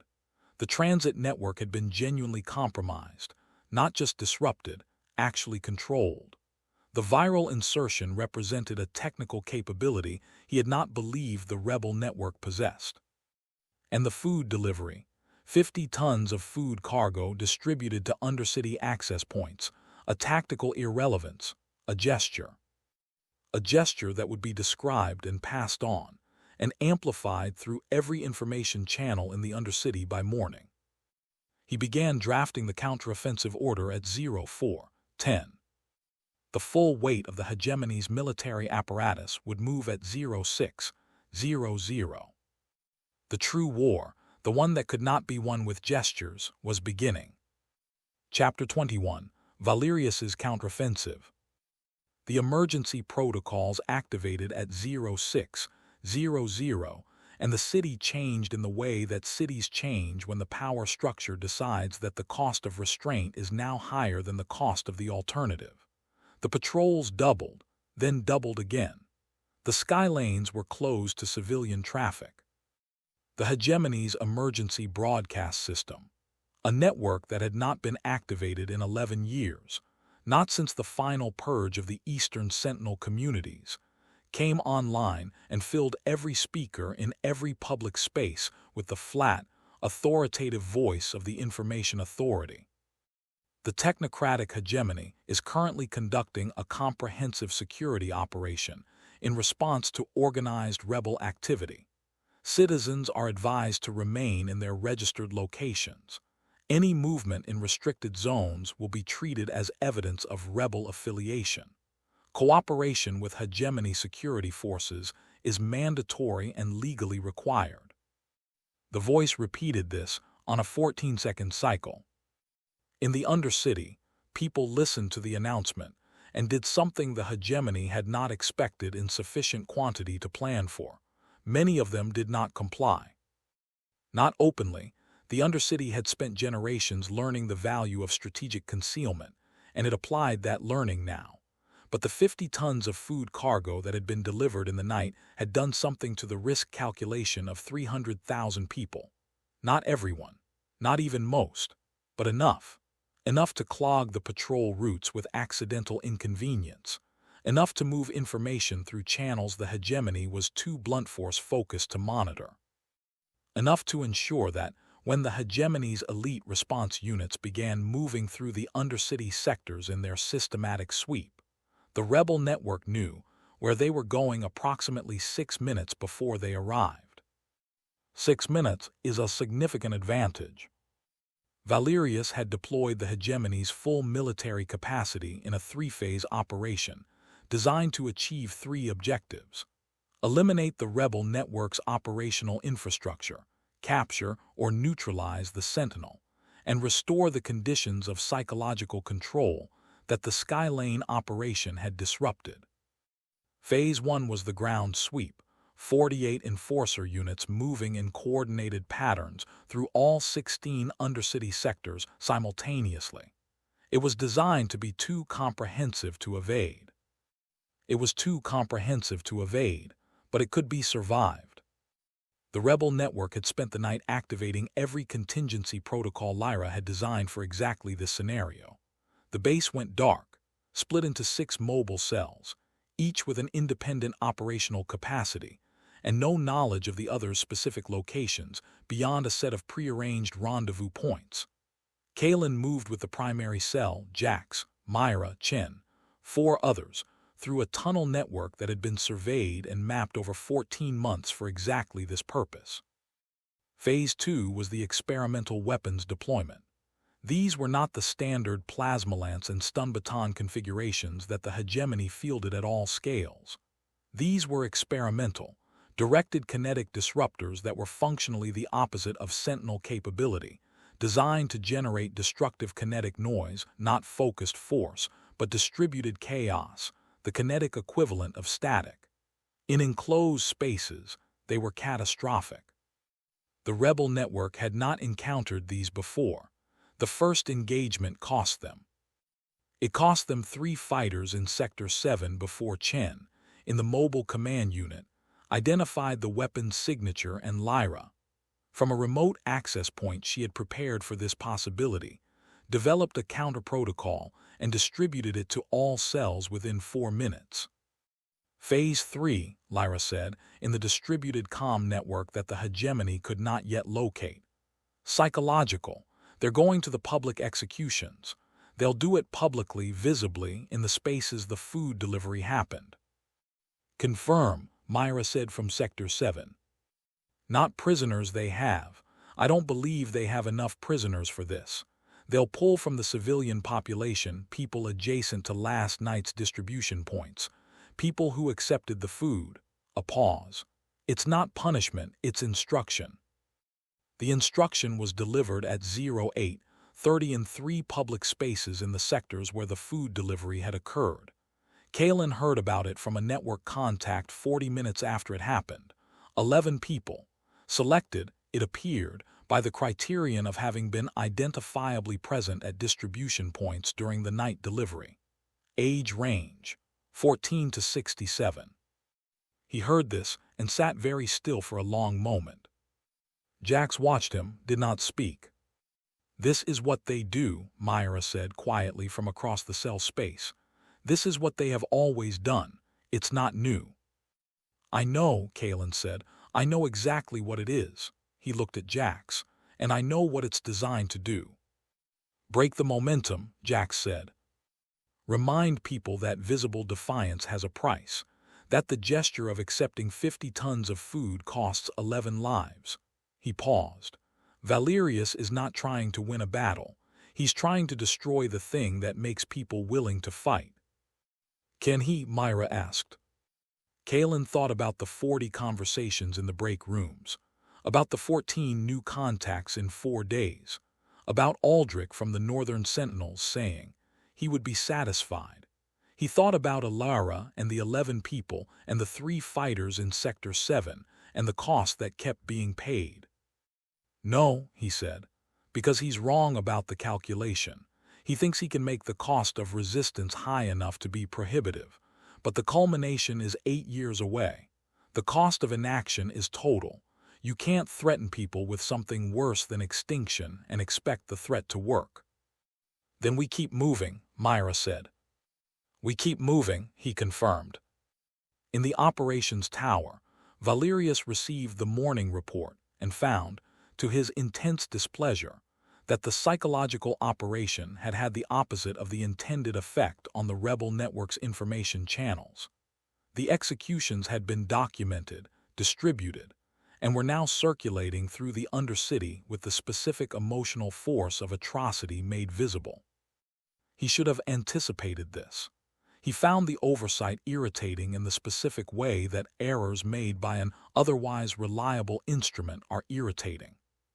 He adjusted Phase 3 and initiated his personal operation, finding the Sentinel.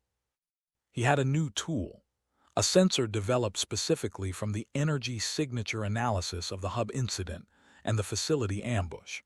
It could detect kinetic force use at a range of 4 kilometers, with location specificity of approximately 30 meters. It was mounted on 3 mobile platforms that were now sweeping the Undercity in coordinated pattern. He would find him. It was a matter of time and geometry. What Valerius did not account for, could not account for, because it was outside the model of human behavior his 40 years of experience had given him, was that the Sentinel had been taught by someone who understood the nature of the current far better than any hegemony sensor. Kaelen had learned to move without signature, to draw from the deep current in the harmonic form, which produced no surface energy reading at all, because there was no draw at the surface level, only the alignment that Jax had spent weeks teaching him. To a sensor looking for kinetic emission, he was invisible. He was everywhere. Chapter 22, Sacrifices and Losses. The 14 days of Valerius's counteroffensive were the worst days of the rebellion in every quantifiable sense, and some that resisted quantification. The rebel network lost 31 fighters across the full force deployment, not all at once, not in a single engagement, but in a sustained attrition that was, in some ways, worse. A loss that happens all at once can be grieved collectively, with a shared quality of mourning that provides its own bleak comfort. These losses were distributed: a fighter in Sector 4 on Day 2, 2 in the Industrial South on Day 5, 4 in a tunnel engagement in the deep substrate on Day 9. Each one was someone specific. Each one had a name that the surviving fighters carried. Dasha, from the Southern faction, lost 2 of her longest-serving lieutenants in the Day 9 engagement. She reported it to the command cell with the same operational tone she used for logistics. Then she disappeared for 40 minutes and returned with the same expression, and nobody asked where she had been, and her operational competence did not decline by any measurable amount. This was what long grief looked like. Not the dissolution, but the relentless continuity. The function that persisted because there was no option of stopping. Jax was wounded on Day 11. It was not a combat wound. Jax did not acquire those in the conventional manner, his harmonic form making him difficult to touch in the direct sense. It was the suppression pulse, the evolved version that Valerius had been refining based on the facility ambush data, deployed from a mobile platform that had gotten closer than any previous deployment. The pulse caught Jax in a space where the tunnel geometry had created a suppression focus, an accidental but effective kinetic dead zone, and he had been drawing from the deep current in a form that was, by its nature, entirely dependent on that connection. He went down hard. Kaelen reached him in the same motion that processed what had happened.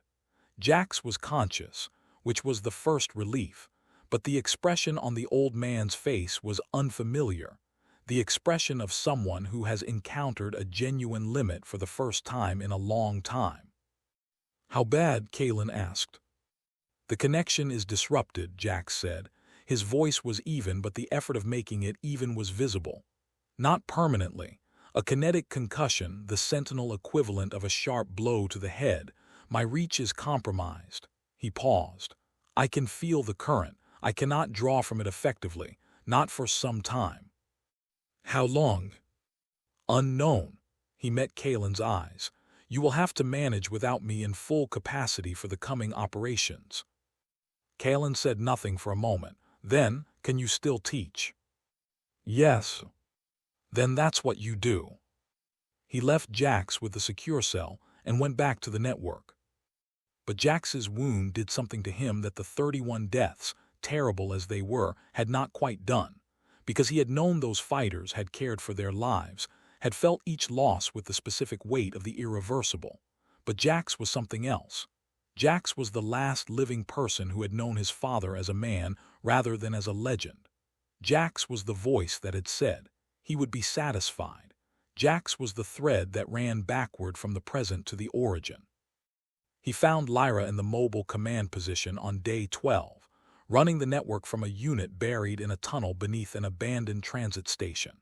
She was doing 3 things simultaneously, with the focused calm she maintained in extended crisis operations. A calm that he now understood was not the absence of feeling but the very deliberate deployment of feeling into function. He sat beside her without speaking. She registered his presence in the fractional way she had when she was in full operation, not ignoring him, not entirely available, somewhere in between. After 3 minutes, she said, "You need to talk." "No," he said, "I need to sit here for a while." A pause. "That's acceptable."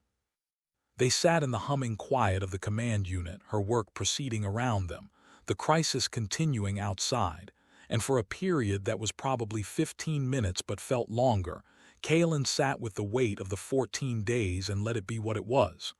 Not acceptable, not necessary, just real.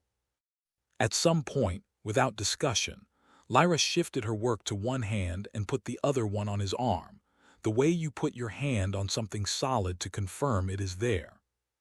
He covered her hand with his. They stayed like that until the next alert came in, and then they were back in the work, and the work was what it always was. The river moving through stone, the passage happening, the world being changed by the force of its own motion. On day 14, Lyra identified the Hegemony's kinetic sensor platform sweep pattern. The platforms had been running a coordinated search pattern for 12 days, and the pattern had a systematic gap, not an error, but a feature. The gap existed because the platforms were coordinated to avoid mutual interference in their active frequency bands, and that coordination created a dead zone that rotated through the search area on a predictable schedule. 17 minutes every 6 hours, she said. That's the window. What do we do with 17 minutes? She put the map on the display. We move everything into position for the central command operation. We use the platform's own coordinated gap to pre-position our forces in the upper city access points. She looked at him. We need to do it soon. The offensive has depleted us, but it's also exposed Valerius's operational patterns. We know more about how he fights now than we did before. That knowledge has a shelf life. He will change his protocols. How long do we have? I estimate 14 days before he runs the standard protocol revision cycle. 14 days to rebuild enough capacity to hit the central command tower. 14 days, she confirmed. He looked at the map. The tower sat in the display like a challenge, its schematic annotated in Lyra's hand with the vulnerabilities she had identified and the approach routes she had mapped. Then we use the 14 days, he said. Chapter 23, The Heart of the Hegemony. The planning for the Central Command operation took 11 of the 14 days. Lyra ran it with the systematic thoroughness of someone who understood that the margin for error was essentially zero, and that the difference between a plan that accounted for every variable and one that accounted for almost every variable was the difference between survival and the end of the rebellion. She built the approach in layers. The outer layer, diversion operations in 5 sectors simultaneously, designed to draw the maximum available enforcer response capacity away from the central command district. The middle layer, the network disruption virus deployment, which would create cascading failures in the Hegemony's communication infrastructure at the moment of entry, blinding the response coordination. The inner layer, a 4-person team, Kaelen, Myra, and 2 others from the newly unified network, using the maintenance conduit Lyra had identified in the base data. And the foundation layer, Lyra herself, in the most remote command position she had ever operated from, coordinating all of it in real time through a communication architecture. She had spent 6 months preparing for exactly this scenario. "You're going to be underground," Kaelen said, reviewing the position. 3 layers of natural rock, 2 layers of hegemony infrastructure. The signal penetration is minimal, which is why the protocol is designed to operate in 10-minute communication windows rather than continuous contact, she said. "What happens if you go dark for more than 10 minutes? The operation proceeds on the last confirmed state. Each element has its own contingency tree." She met his eyes. "What happens to you if the communication fails is the same thing that happens to you if it doesn't. You keep moving. The plan doesn't depend on me talking to you every minute." "It depends on you," he said. "It depends on the plan I've built," she said carefully, "which will function without me actively running it for up to 40 minutes. After 40 minutes without contact reestablishment, the plan self-terminates and everyone executes extraction protocols." He held her gaze. "I am not going to leave you underground. You're not going to have a choice if it comes to that." "Lyra." "Kaelen," her voice was very even. "The culmination is in 8 years. The planet dies. 3 billion people die. You going back for me is the same calculation as you going back for Alara at the data center, and you know what I told you then." She paused. "I know what I told you then, and I know it's different now, and I know that doesn't change the math." He was quiet for a long time. She waited, which was one of her qualities, the patience to let silence complete itself rather than filling it. "You are the math," he said finally. "Everything you've built, everything you know. You're not a variable in the calculation. You're the person who does the calculation." "That's the nicest thing anyone has said to me," she said. Something in her voice shifted fractionally. "And it doesn't change the operational reality." "No," he agreed, "but I want you to know I'm aware of it." She looked at him for a moment with the expression that had become familiar to him. The one where all the different things she was existed simultaneously rather than sequentially. The pragmatist and the person who had left everything she knew for what she believed in. The engineer and the woman in the quiet hours with the holographic map between them. "Come back from the tower," she said. "That's what I want you to know I want." "Working on it," he said. The night before the operation, the command cell was quiet in the particular way of people who have done everything that can be done, and are now waiting for the moment when the doing resumes. Jax, recovered enough to be ambulatory if not fully operational, sat with Kaelen in the deep hours. He spoke about things that were not the plan, about the early history of the Sentinels, the origins of the kinetic forms, the civilizations that had existed on Aethel before the Industrial Age, and had understood the planetary current as something sacred, not in the religious sense, but in the sense of something that required respect and careful relationship. "They called it the speaking," Jax said, "the language the planet uses, not in words, in force, in the kinetic grammar of a world in continuous motion." He paused. "The hegemony didn't just eradicate the Sentinels. They eradicated the knowledge that the speaking existed, that there was something to listen to." He looked at Kaelen. "When you accessed the deep current in the training chamber and felt the extraction nodes, that was the speaking telling you something was wrong." The planet communicating through the current. Imprecisely, but yes. The current responds to what is done to it. It doesn't articulate, but it registers. Jax was quiet for a moment. After tomorrow, if we succeed, the speaking will need time to recover. The extraction nodes will need to be shut down properly, not just destroyed. The geological pathways need to heal. This is work for years. Years, Kaelen said. After tomorrow. After tomorrow, Jax agreed. He thought about that. After tomorrow. The two words contained a world he had not, until very recently, permitted himself to fully imagine. After this. After the fight. A world in which the fight had been about something that was now finished, in which the current ran without the draw of the extraction nodes, in which the speaking could be heard without the interference of systematic planetary destruction. A world in which Lyra could stop building weapons and start building what she actually wanted to build. Sleep, Jax said, while you can. He did not sleep, but he rested, and the deep current ran through the stone beneath him, thinner than it should be, but persistent, persistent, persistent. Unextinguishable. Chapter 24, The Final Push. The manufactured sandstorm was Lyra's finest technical achievement, and also her most indirect one. Not a device, not a virus, but a chain of atmospheric manipulation events initiated through the Hegemony's own weather management system, introduced 7 days before the operation, and activated at H-hour with the kind of elegant simplicity that only becomes possible after years of deep system knowledge. The storm hit the upper city at 02:00. It was, by official metrics, a Category 2 weather event, significant enough to disrupt normal activity, not significant enough to activate the Hegemony's emergency weather protocols. The visibility in the Central Command District dropped to 40 meters. The passive thermal scanning that covered the district's perimeter became functionally useless. Every screen in the Hegemony's surveillance infrastructure showed the same thing: a wall of wind-borne particulate and the undifferentiated heat signatures of a storm.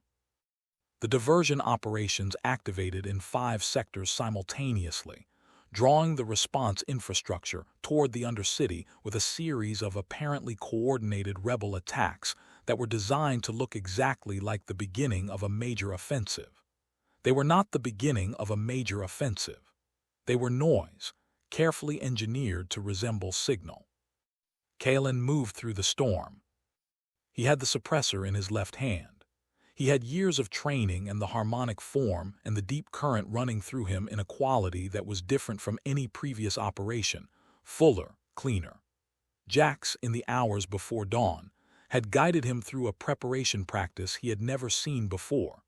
Not a kinetic exercise, but a stillness exercise, a deep alignment that felt like plugging into the source rather than drawing from it.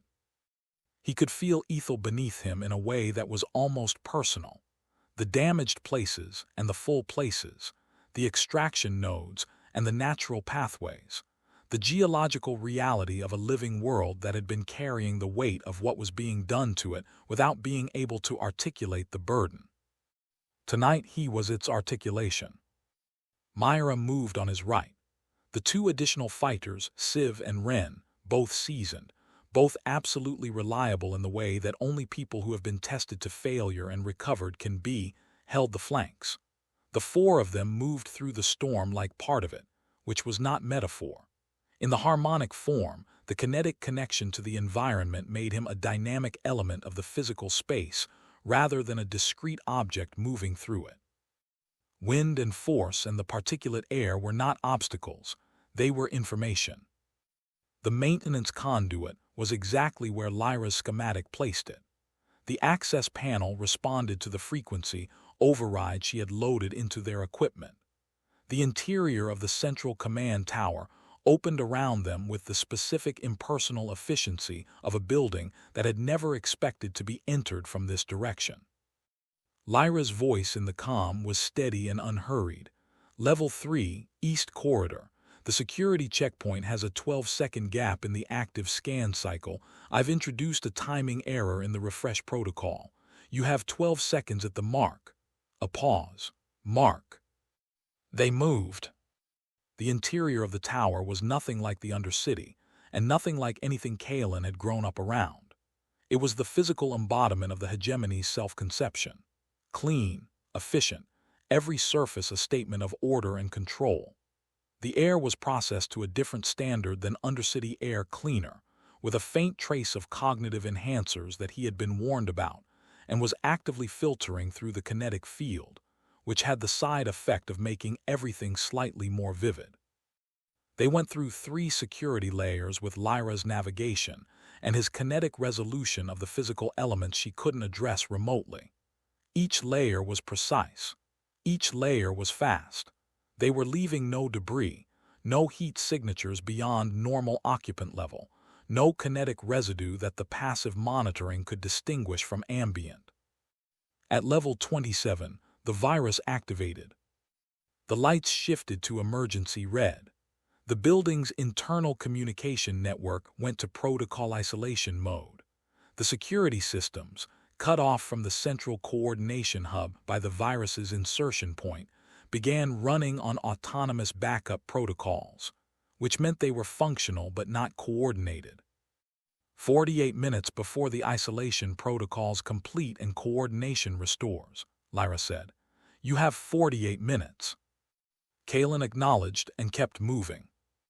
The outer ring of the executive level was defended by the best Hegemony had available, 12 cybernetically enhanced enforcers in the latest configuration, equipped with the evolved anti-kinetic suppression units, carrying plasma blades rather than ranged weapons, which told him that Valerius had anticipated kinetic engagement at close range and had prepared accordingly.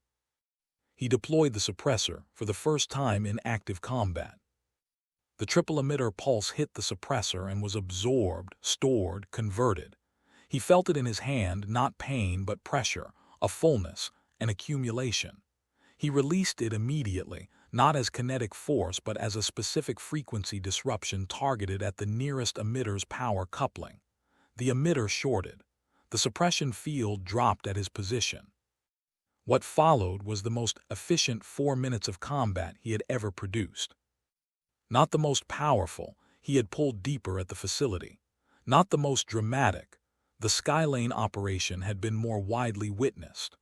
But the most precisely calibrated, the most technically accurate, the most complete expression of everything he had trained toward since Jax had found him practicing reactive forms in the base's training chamber.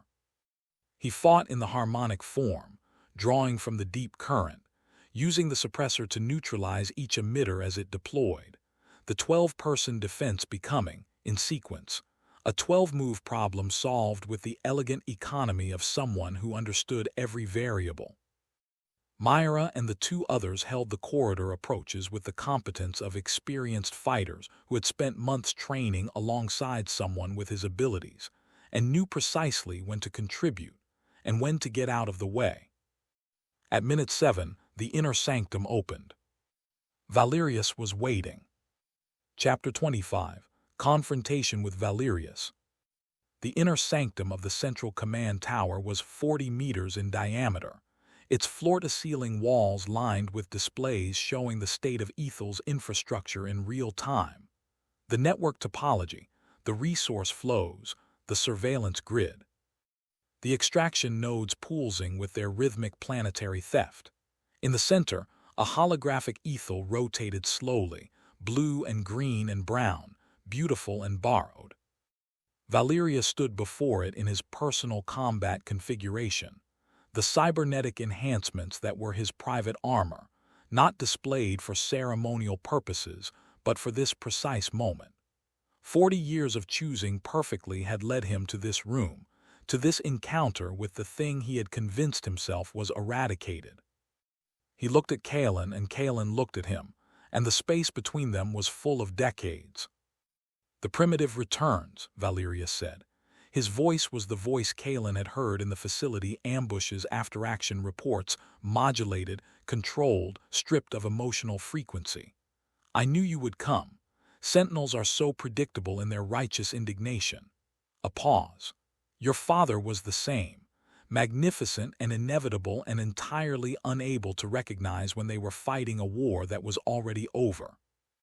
The war that was already over is apparently still being fought, Kaelen said. A brief resurgence, impressive in its ambition, insufficient in its foundation. Valerius moved, and the movement was the first thing that recalibrated Kaelen's assessment. The cybernetic enhancements were not decorative. The man moved like something purpose-engineered, fluid and fast in a register that biological movement alone couldn't produce. I've had 11 days to refine the kinetic suppression configuration. Would you like to test it? You didn't bring a suppression unit. I brought myself. He activated his plasma blade, not the standard issue weapon, but something custom, the field blade of it visible even from 8 meters as something different in quality. I studied every energy signature you've produced, every tactical decision. I know how your power works and I know its limits, and I have designed a personal combat configuration specifically to exceed them. He held Kaelen's gaze. This isn't a fight you can win. I've heard that before, Kaelen said. The fight that followed was not the kind that is easily described in sequential terms, because its quality was not sequential. It was simultaneous, a continuous mutual adjustment of threat and response, operating at a tempo that would have been invisible to any observer not specifically attuned to its register. Valerius was extraordinary. Kaelen had known this intellectually and confirmed it in the first 30 seconds. The cybernetic enhancements gave him a reaction speed that matched kinetic force deployment, not beat it, but matched it, which was sufficient to prevent the decisive advantage that Kaelen's power would have given him against a conventional opponent. The plasma blade was specifically engineered to interfere with kinetic field coherence, its field frequency calibrated to disrupt rather than simply cut. Every move Valerius made was evidence of the 11 days of analysis. He had been studied well. What Valerius had not studied, because it was not in any data set he had access to, was the harmonic form. For the first 8 minutes, Kaelen fought in the reactive mode, the mode Valerius had analyzed, the mode that produced the energy signatures in the database, the mode he had specifically engineered the combat configuration to counter. He fought at approximately 60% of his capacity, losing ground fractionally, taking hits that cost him, making Valerius's calculations confirm themselves. Then he reached down, past the reactive layer, past the surface current, into the deep geological pulse of Aethel itself, strained and wounded and pulling under the extraction drain, but present, always present, patient as stone, vast as the planet's own life. The quality of his kinetic field changed, not louder, quieter, in the way that the deepest water is quieter than the surface, more dense, more continuous. The suppression pulses that Valerius's armor incorporated hit it and were absorbed, not deflected, the way a coastline absorbs a wave. Valerius noticed. His movement adapted, but adaptation to a thing you have not modeled is slower than adaptation to a thing you have studied. What is, he started. The deep form, Kaelen said. Your database doesn't have it. He moved, and this time the movement was different, the harmonic movement, the river's movement, force that did not originate at a point but through a field. Because the only person who ever used it at this scale was my father, and your database of him is from the Purge, and that data set was collected by people who didn't understand what they were looking at. The next 2 minutes were less even. Valerius was still formidable. He adapted with genuine tactical intelligence, reading the new force pattern, adjusting his timing, exploiting the moments when the deep draw was at minimum during transition between forms. He was the best non-Sentinel opponent Kaelen had ever encountered. He was not sufficient. The sonic blast came at minute 13, a weapon Kaelen had not seen in the arsenal, a resonance emitter integrated into the cybernetic shoulder housing, fired at close range. The frequency disrupted his kinetic connection at the surface level, with sufficient force to send him backward into the room's wall with the blunt, uncharming impact of physics operating at scale. He was dazed. The deep current was still there. The harmonic form's connection to the planetary level was not disrupted by surface shock the way the reactive form was, but his surface control was scrambled, his precision temporarily gone.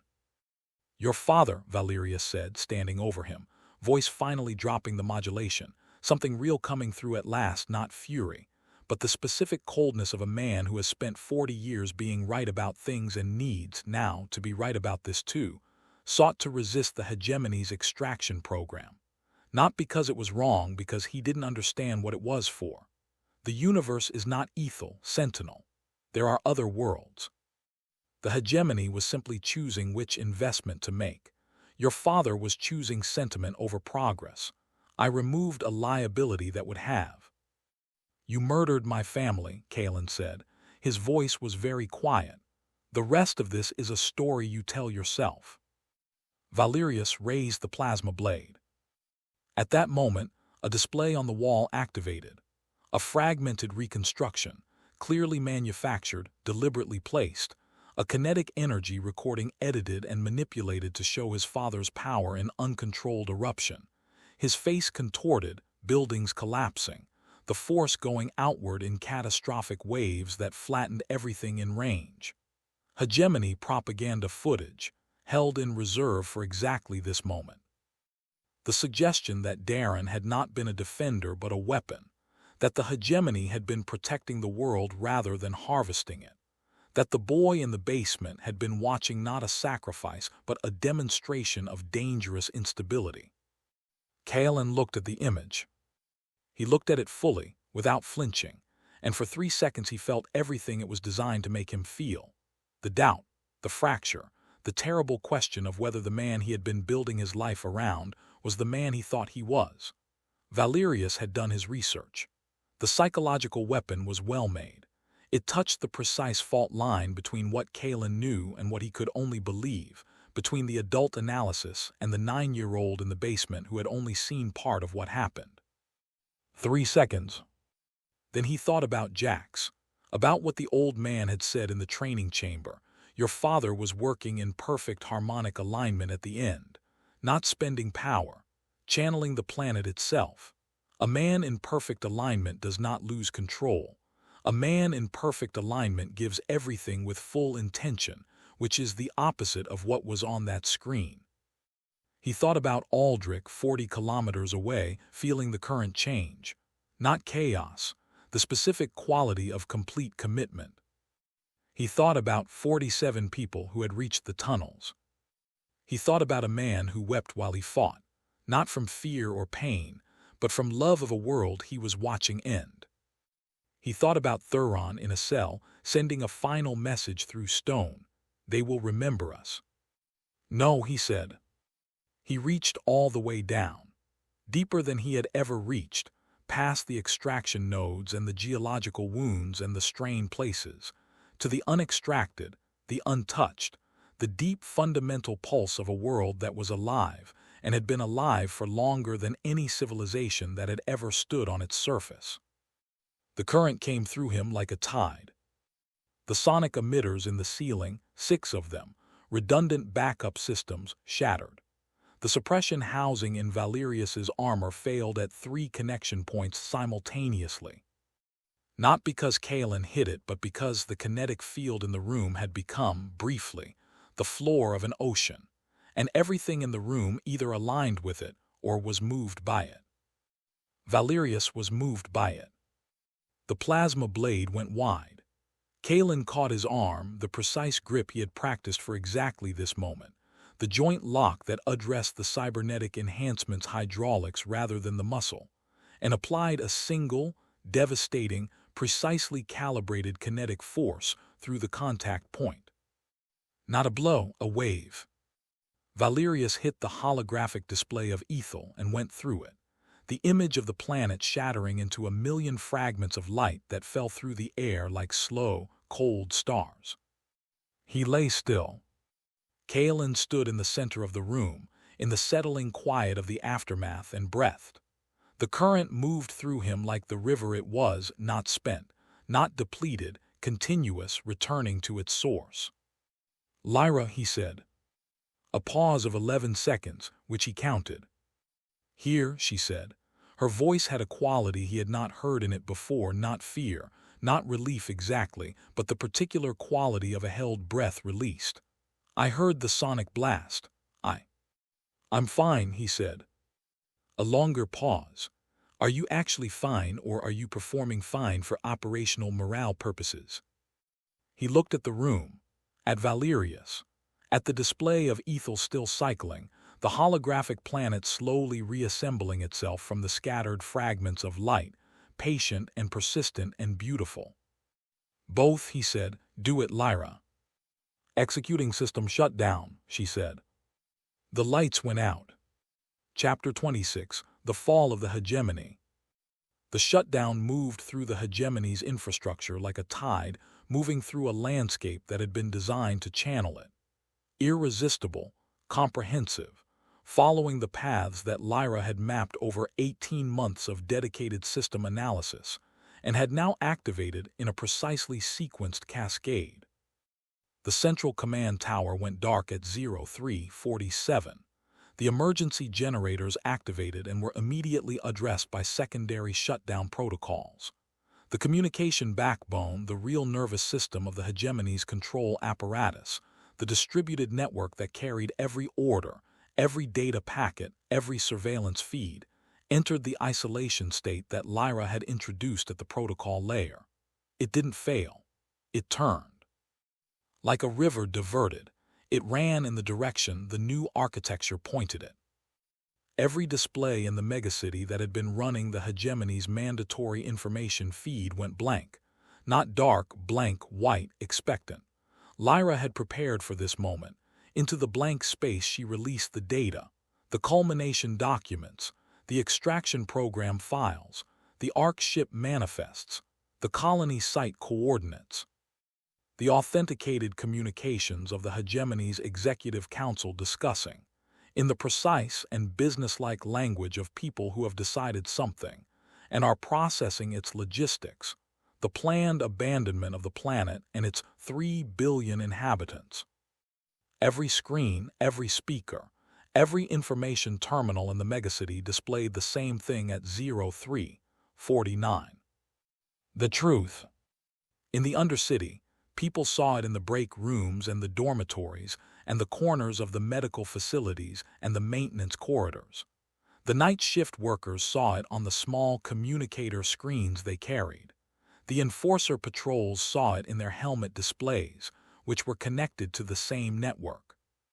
The truth, once visible, produced a specific effect that the Hegemony had never been designed to manage. It produced choice.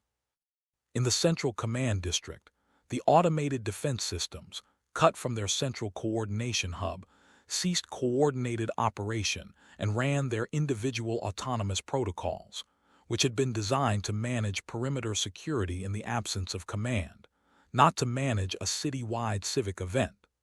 They were deployed for the wrong scenario, and they knew it, in the limited sense that automated systems know things. The city that had been controlled through the combination of force and narrative suddenly had neither, or rather had both in degraded states that were insufficient for their purpose. And what had always been there? The 300 million people of the Undercity who had been living under force and narrative for as long as living memory extended, moved. Not violently, not primarily. What happened in the megacity on the morning of the Hegemony's fall was largely not violence. It was something more fundamental, the simple refusal at scale to continue performing the roles assigned. The workers who did not go to the morning shift. The enforcer patrol that stopped patrolling and stood in the street and watched the display screens with the expression of people revising their relationship to everything they had been doing. The administrators who walked out of the administrative buildings and stood in the early morning light and thought about what they had been administering on behalf of. The ARC ships were at the Hegemony's northern launch facility, 7 hours away. The Executive Council and their families had been prepared for exactly this contingency. The emergency evacuation protocol was meticulous, rehearsed. but it required the infrastructure to function: the transport network, the security cordons, the logistics chain. Lyra had addressed the transport network at 0349. In the central command tower, Kaelen walked through the darkened corridors toward the exit with Myra and the other two. He felt the city changing around him through the current, the kinetic signature of large masses of people shifting in their movement patterns, the specific frequency of collective action beginning. Not anger, not primarily. Something older and more patient, the recovery of self-determination by beings who had been denied it.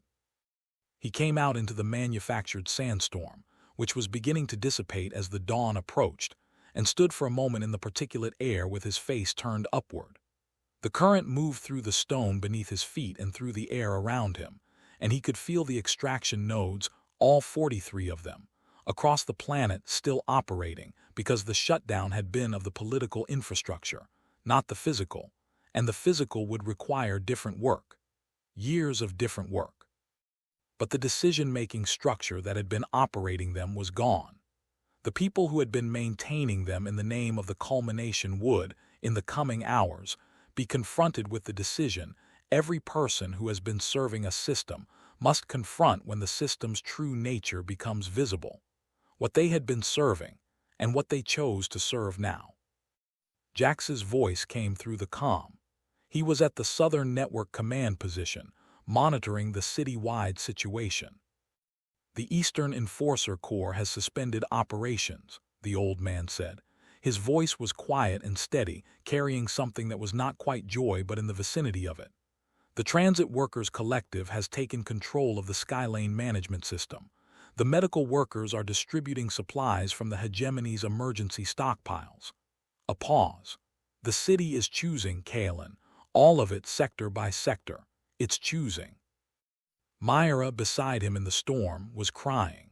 Not with grief, with something else, the specific quality of emotion that belongs to people who have spent years committed to something they could not be certain would work, and are now watching it work. Kaelen looked at the sky, where dawn was beginning to separate the darkness from the darkness, a thin, real light appearing at the edge of the world. He reached down into the current deep, the way Jax had taught him, past the surface and the stone and the extraction wounds, and felt what was there. Strained, depleted, damaged in ways that would take a very long time to repair. But alive, unmistakably, persistently alive. Lyra, he said. Her voice came back immediately. She had been maintaining the communication channel. Of course she had. The system shutdown is holding, she said. The virus has propagated through all primary nodes. The communication infrastructure is running on the rebel architecture. A pause. It worked. It worked, he said. Kaelen. Her voice did the thing it did rarely, dropped below the professional register into something private. Come find me. He moved. Chapter 27, The Aftermath. He found her in the tunnel. She was still at the command station when he arrived, 3 hours after the shutdown, her displays running the post-operation monitoring with the quiet diligence of someone who does not stop working until the work is actually finished. She looked up when he came through the access hatch. She looked the way she always looked after a long operation. Too little sleep, absolute precision in all the things that mattered. A quality of focused exhaustion that was specific to people who had been running at maximum capacity for too long, and were becoming aware of it at the precise moment that maximum capacity was no longer required. He crossed the tunnel and sat beside her without ceremony. She turned from the display, which she had never done in the middle of active monitoring, and looked at him. There was a quality to her looking at him that had accumulated over the months of this. The training chambers and the planning sessions, and the quiet hours with the Aethel map between them, and the moment she had pressed the suppressor into his hands in the corridor before the central command operation, that gesture of care made physical. "You're here," she said. "I'm here," he said. She reached up and took his face in both her hands, the way you take something that has been threatened and returned. He felt the calluses on her fingers, the evidence of her work, the physical testimony of everything she had built. He put his hands over hers and held them there for a moment. Then she kissed him, not tentatively, with the thoroughness of someone who had been deciding this for a long time and had now, with the operational context finally resolved, arrived at the decision. He kissed her back in kind, and the tunnel was cold, and the displays were running their monitoring, and outside, the city was beginning the enormous, difficult, necessary work of being something other than what it had been. It was a long moment, not long enough, but present and real, and earned in the way that only things which have been built toward over time, and at cost, can be earned. "I've been intending to do that for a while," she said when they separated. "I know," he said. "Did you know?" She looked at him with the analytical attention she gave to questions she was genuinely uncertain about. "I had a strong working hypothesis," he said. She laughed, the genuine laugh, the one that escaped, and turned back to the display. But she kept one hand on his arm, and he kept his there, and they monitored the post-operation situation together in the comfortable shorthand of two people who have stopped pretending that the professional and the personal are separate categories. The aftermath was not clean. Aftermaths never are. The Hegemony's executive council was apprehended at the northern launch facility before the Ark ships could depart. The transport network disruption had delayed them 5 hours, which had been sufficient. Valerius was alive. He had been recovered from the central command tower and was in medical custody, his cybernetic enhancements disabled. He had said nothing during transport. This was characteristic. The 43 extraction nodes continued to operate for 6 more days, while the technical teams that had been maintaining them were contacted, briefed, and in the overwhelming majority of cases, chose to participate in the controlled shutdown process that Jax directed. The process was careful, methodical, nothing like the forced collapse that would have caused additional damage to the geological pathways. 3 nodes required physical intervention when their automated systems resisted shutdown commands. Kaelen handled those personally. The social architecture of a civilization with its control structure removed was, as Lyra had modeled in the 3rd month of planning, profoundly unstable in the short term and profoundly reformable over the medium term. The conditions of instability, power vacuums, competing factions, the displacement of a population long organized around compliance, were present and real. They produced genuine conflict in several sectors, and genuine suffering for people who had done nothing to deserve it. This was the hardest part of the aftermath, not the technical work of shutting down the extraction nodes or disrupting the Hegemony's remaining automated systems. The hardest part was sitting in the provisional coordination meetings where former rebel leaders and former Hegemony mid-level administrators and technical workers who had been in the system, without knowing its purpose, and civilian representatives of populations who had been under oppression for generations. All of them now in the same room, all of them trying to figure out what came next, and bearing witness to the difficulty of it. Some days, Kaelen went to the training chambers and worked through the harmonic forms and reached down to the deep current and simply listened. The current was recovering, slowly, marginally, in the way that living systems recover when the source of damage is addressed. It was a long way from healed. 8 years of forced acceleration was not undone in weeks. But the drain had stopped, the direction had changed. One morning, 3 weeks after the fall of the Hegemony, Alara was found. She was in a detention facility in the northern industrial sector, not the false coordinates Valerius had planted, but a real facility, one of 14 that were being systematically opened and evacuated. She had been in solitary confinement for the entire duration, which was the Hegemony's standard protocol for technical operatives they were still trying to extract information from. She had given them nothing. She was thinner. She had marks on her that would take time to not be visible. She looked at Kaelen with an expression he could not fully read, recognition, certainly, and something more complicated, the face of someone who has spent months in a small space with their own thoughts about a very large situation. "You got the data," she said. It was the first thing she said. "We got it," he confirmed. "It worked." She nodded once precisely, and then the expression shifted to something that was less complicated and more raw, and she was crying, and he let her, and put his arm around her, and said nothing, because there was nothing to say that was adequate and no reason to fill the silence with inadequacy. Later, Lyra would say to him in the quiet hours. The habit of the quiet hours had persisted, anchored now in a different kind of intimacy. "I told you we would come back for her. You told me we had to go." "Both statements were true," she said. "That's why it was so hard." He held her in the dark and thought about the nature of decisions that are correct and costly simultaneously, and about how they are the only kind of decisions that matter, and about what it meant to have built something alongside someone who understood that. Chapter 28. Building a New World. The first Provisional Council meeting was held in the Aquifer Management Facility, where the Unified Assembly had gathered before the Skylane operation, which was appropriate in the way that revisiting meaningful spaces is appropriate. It grounded the new work in the continuity of what had led to it. 31 people around a table that Myra had spent 2 days making level.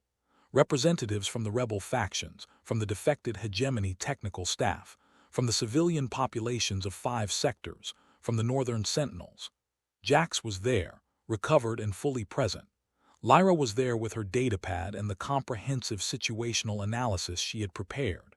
Dasha was there, her 2 dead lieutenants evidently present in her careful manner, in the economy of her speech. Kaelen was there.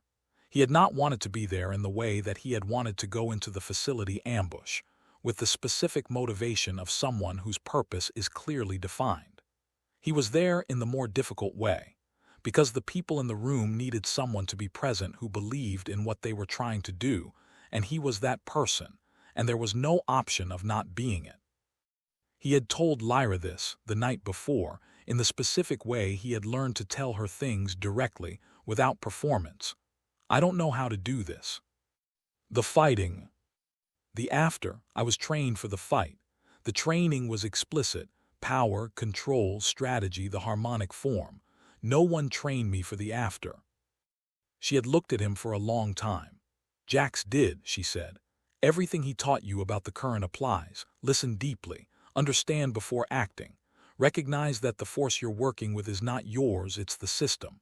Align with it rather than trying to direct it. And when you don't know the answer," she paused, "which will be most of the time, which is true of governance in a way that it is not true of combat." Another pause. "Ask me." He had laughed, genuinely, without restraint, which was a quality of laughter he had not experienced much. She had smiled the smile that was genuine and reached for him in the dark. The first meeting was difficult. The second meeting was more difficult. The 20th meeting, 6 weeks after the fall, was the one where they made the first decision that everyone in the room could support: the framework for resource redistribution. The Hegemony's food stockpiles, their medical supplies, their infrastructure budget, allocated on a need basis across all sectors, by a committee with rotating membership, with public accounts maintained in the newly freed communication network. It was not revolutionary. It was administrative. But when the first distribution went out, real food, in quantity, to the sectors that had been surviving on synthrations for generations, the response from the Undercity was the kind that cut through the complexity of governance and reminded everyone in that council room why the work mattered. The extraction node shutdown completed at week 7. All 43 nodes, properly controlled, geologically stable, their intake mechanisms deactivated in the sequence that Jax had specified to minimize cascade damage. The deep current, monitored by the network of Sentinels that were now working openly for the first time in decades, showed the first measurable recovery within 10 days of completion. It was small, a fraction of a percent. In absolute terms, it meant nothing yet. In principle, it meant everything. Pell, the 12-year-old from the tunnel, now 14, working as a runner in the new communication network, and showing a facility with systems that made Lyra periodically stop and look at her with an expression of professional recognition, came to Kaelen one afternoon with a question. She was direct in the way that children who have grown up without the luxury of indirectness are direct. "Is it true," she said, "that before all of this, people could feel the current?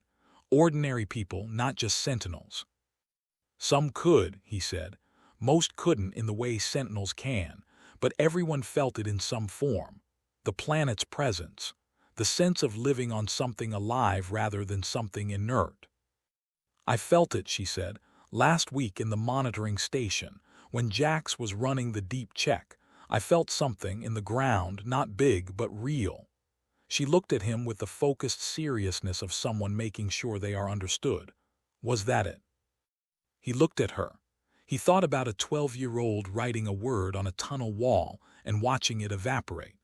He thought about a 7-year-old boy sitting in a settlement agricultural section before dawn, reaching for a current he'd been told was there. "Yes," he said, "that was it." The trial of Valerius was another difficult thing. He presented himself with the complete composure of someone who had decided, at some point in the weeks of custody, exactly who he was and had no interest in performing otherwise. He made no defense of the culmination that appealed to conscience, only to necessity, to the mathematics of resource allocation, to the cold logic of a man who had decided early in his career that scale required the suppression of individual consideration, and had been consistent to that principle for 40 years. He was consistent at the trial too. He said, "You will face the same problems I faced: population demands, resource limits, the arithmetic of too many people and not enough of what they need, and you will make choices. They will look different because you have different values, but the structure of the choice is the same." Lyra, in the council session after the trial, presented the energy analysis that she had been working on for 3 months, the sustainable yield of Aethel's renewable energy sources, properly managed, without extraction from the planetary core. The numbers were not comfortable. They required reduction in certain energy-intensive industrial processes. They required innovation in energy efficiency. They required, most importantly, a reorientation of the economy away from the extraction-intensive model the Hegemony had built. "It's not easy," she said at the meeting. "It's achievable. The path is long and the cost is significant, but the cost of the alternative is the end of the world, which is a cost with no recovery." Someone said, "Valerius thought the cost of the culmination was acceptable." "Valerius had a different math," Lyra said, "because Valerius had the arc ships. We don't have arc ships, we have Aethel, which means we have an incentive. He didn't have to make the hard choice instead of the easy one." The discussion that followed lasted 4 hours and produced, at the end, a commitment to the sustainable energy framework, not unanimous, but sufficient and real. Kaelen walked home from that meeting in the early evening with Lyra beside him, through streets that were not yet clean. The reconstruction was real, but it was slow, and the visible evidence of what had been was still present on every surface. But there were lights in windows that had been dark. There were children in streets that had been patrol routes. There was a quality to the air that was different. "That math she talked about," he said. "Yes. The sustainable yield, the long path." He paused. "You've been modeling it for 3 months. 4 months, she said. "While running the rebellion." "The rebellion was not sustainable without the math," she said. "Winning the fight and losing the after would have been a different kind of failure." She glanced at him. "I told you I think in systems." "You told me," he confirmed. She took his hand on the street. In public, in the open, in the city that was learning to be different. He held it and felt the current running through the stone beneath them, thin but recovering, patient and persistent and alive. "I was afraid this would all end and I would stop knowing what to do," he said. He said it without performance because she was the person he could say things to without performance. The fight had a shape. After the fight. Has a different shape, she said. More complicated, less clear, more dependent on other people and on time and on the willingness to work toward things you won't fully see completed. She looked at him. I find it more interesting. I'm beginning to, he said. Above them, the sky was doing something it hadn't done in his memory. It was clear. The atmospheric processors, freed from the hegemony's priority allocation, had been running on the cleaner cycle for 3 weeks. The first stars were becoming visible as the evening deepened. Real stars, not the work lights that looked like stars from the right angle, the actual ones. He looked at them for a long time, Lyra's hand in his, the current running below, the city breathing its changed breath around them. He thought of his father, sitting with a child in an agricultural space before dawn, asking, "What do you hear?" He heard it, he heard all of it.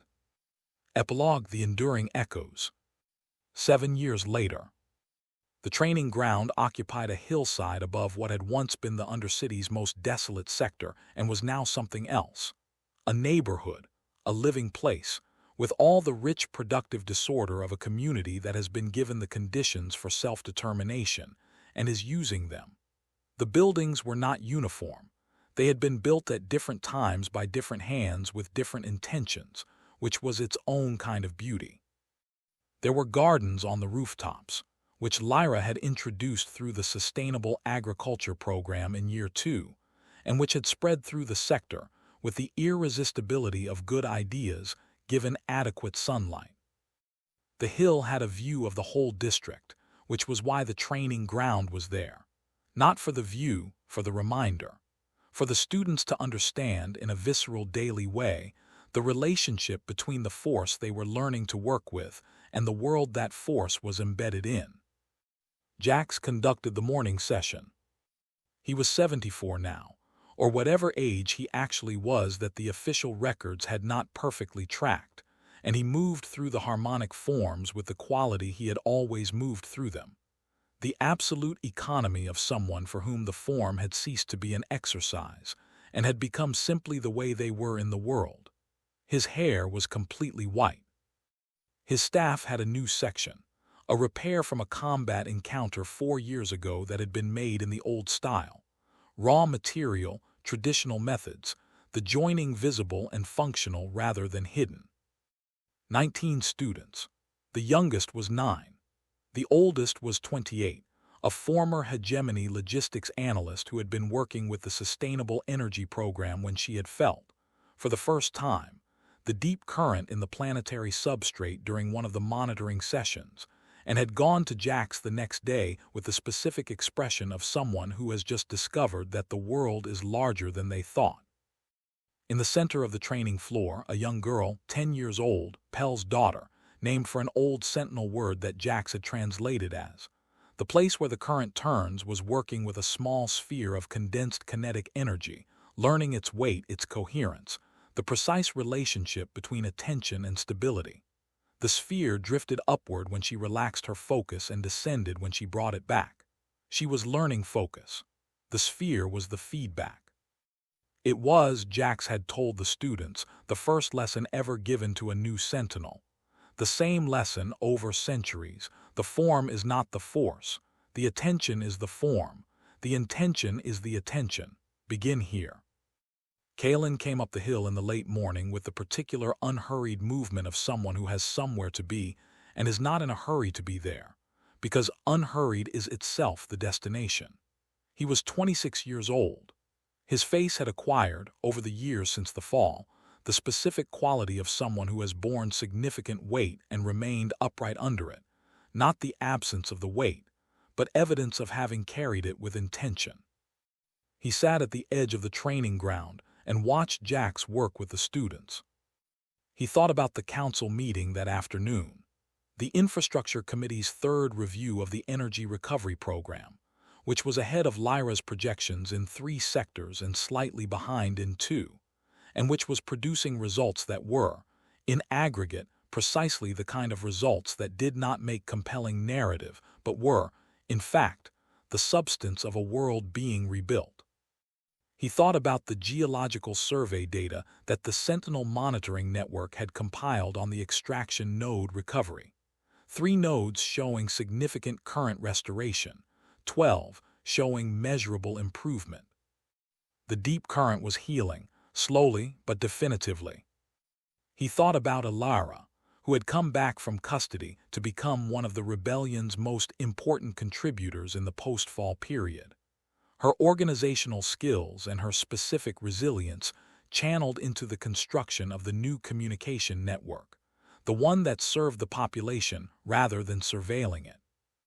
She had 3 months ago sent a message to Kaelen and Lyra that contained no text, only a photograph. Herself, standing in front of the communication relay building in Sector 7, grinning, her arm around a woman who was grinning back. He thought about Myra, who had been elected to the Infrastructure Council in the first real election held in the megacity in living memory, with a margin that reflected the universal knowledge that she was the person in any given room who was most likely to do exactly what she said she would do. He thought about Valerius, who was serving his sentence in the Public Works program, his cybernetic enhancements removed, his days spent in the physical reconstruction of the sectors that had been most damaged. He had said nothing in the years since the trial. He worked with the precision that was apparently his fundamental character regardless of context, and he was good at it, and this was perhaps its own kind of consequence. Jax caught his eye from the training floor and inclined his head slightly, the gesture of an old teacher acknowledging a student who has become something the teacher is glad to have contributed to. Kaelen inclined his head in return. He found Lyra in her office at the Energy Authority, the administrative building that had once been a Hegemony regional command post, and was now, in the way that many things had been transformed in the years of reconstruction, something its architects had not intended. Her desk was the same organized complexity it had always been, multiple active displays, a physical schematic on the wall that had been annotated in 4 different handwriting styles, evidence of several different problems being held simultaneously by a mind that preferred not to address things one at a time.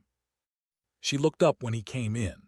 She had the expression she had after productive work, a quality of focused satisfaction that was one of his favorite things about her, the visible evidence of a mind that had found exactly what it needed to be doing with its time. Energy recovery in Sector 12, she said. They've hit the threshold for stable autonomous operation. We can reduce the management overhead. That's 3 months ahead of projection, he said. 2 months and 18 days. She closed the display. I was conservative in the modeling, I tend to be. You tend to be exactly right, he said. She stood and came to him in the way she had, direct, without excessive ceremony, the quality of someone who has decided about something and does not require the decision to be reevaluated at every opportunity. He held her in the afternoon light of the office window, looking out over the sector below. The sector that was, in its aggregate daily activity, the substance of what they had fought for. Not the dramatic moments, not the central command operation or the sky lanes or the assembly in the aquifer facility. The quiet, everyday reality of people going about their lives in conditions that were not perfect but were improving, with access to food and medicine and information, and the legal recognition that their lives had value. I want to go to the training ground this evening, she said, against his shoulder. Jax will be there. I know I want to see the students. A pause. I want to see what comes after us. He looked at the city below. He reached down, the way he always did when he needed to understand something clearly, to the deep current running through the geological substrate, through the healing pathways and the recovering nodes, through the slow, patient, planetary process of a living world coming back to itself. It was stronger this week than last week. The measurement was small but real. It's working, he said, not about the city, about everything. Yes, she said, it is. They went to the training ground in the evening, when the session was ending and the students were cooling down from the day's work. The young girl, the one learning the sphere's discipline, Pel's daughter, had made a discovery in the afternoon session. She could hold the sphere stable while her attention was on something else, which was the proof that the relationship between intention and force had become internalized enough to operate without conscious supervision. The form had been absorbed. Jax watched her from his corner with a serene smile, his staff leaning against the ancient tree that had grown from a planted seed 6 years ago and was now, remarkably, a tree. One of the first trees on this hillside in a generation, a small evidence of what happens when the conditions for growth are restored. The sun was setting over the city. The sky, clear in the way it was now clear regularly, was doing the thing that skis do when they have sufficient atmosphere to work with, turning the light into gradations of color that served no function except to be beautiful. Kaelen sat beside Lyra and watched it. Her hand was in his. The current ran below them, patient and persistent and alive. The city breathed its changed breath. The children practiced their forms. Far below, in the base where the rebellion had been born, preserved now as a historical site, maintained carefully, as the physical record of what had been necessary, a plaque had been installed on the wall of the training chamber. Jax had written the text. It said, "Power is not the force. The force belongs to the world. Power is the understanding of the relationship." And beneath that, in smaller letters, the names of those who had not come out the other side of the years it had taken to get here.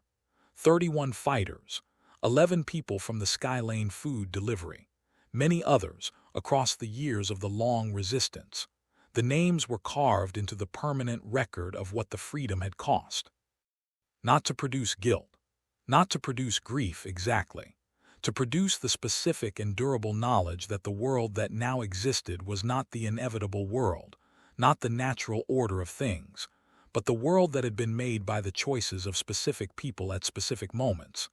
Made at cost, made with intention, made by people who looked at the available options and chose the one that required the most and protected the most. Ilara's name was on the plaque for the years she had spent in custody, her own name by her own request. She had said when they discussed it, "I was there. I want the record to say I was there." She had been there, they had all been there. The current carried nothing forward, no names, no grief, no memory. The river moved and the passage happened and the stone was changed and the river moved again. This was the nature of the force. What carried forward was the shape that 40 people in a base beneath a decommissioned mill had made in the world, and the shapes that the shapes had made, and the shapes those shapes were making in the children on the training ground who had never known the world that had preceded this one, and therefore understood it as simply the world. The sun completed its descent, the stars appeared.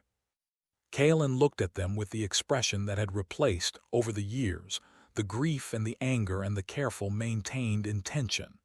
Not the absence of those things, they were still there, folded into the composite of who he was, part of the shape he had made. But the dominant expression now was something simpler. Gratitude for the present moment, for the person beside him, for the current running below, for the world that still existed and was, slowly, becoming what it could be. "They will remember us," he said. He said it quietly, to no one in particular, as a fact. Lyra looked at him. In the growing dark, her expression was the fullest thing he had ever seen. Everything she was, present simultaneously, without reservation. The engineer and the rebel and the person who had been alone in the upper city and made a different choice, and crossed over into a life that had cost her everything and given her more. "They already do," she said. The stars above Aethel burned with the patient light of distances that made all of history small and all of meaning large, and the current moved through the stone beneath them, and the world that they had made continued to be made by the people who had inherited it, and the echoes that had been set in motion in a Donspar settlement one ordinary morning continued to move through the world, creating, as all forces do when directed with intention and sustained with love, effects that outlasted their origin. This is the nature of echoes. They do not fade. They transform,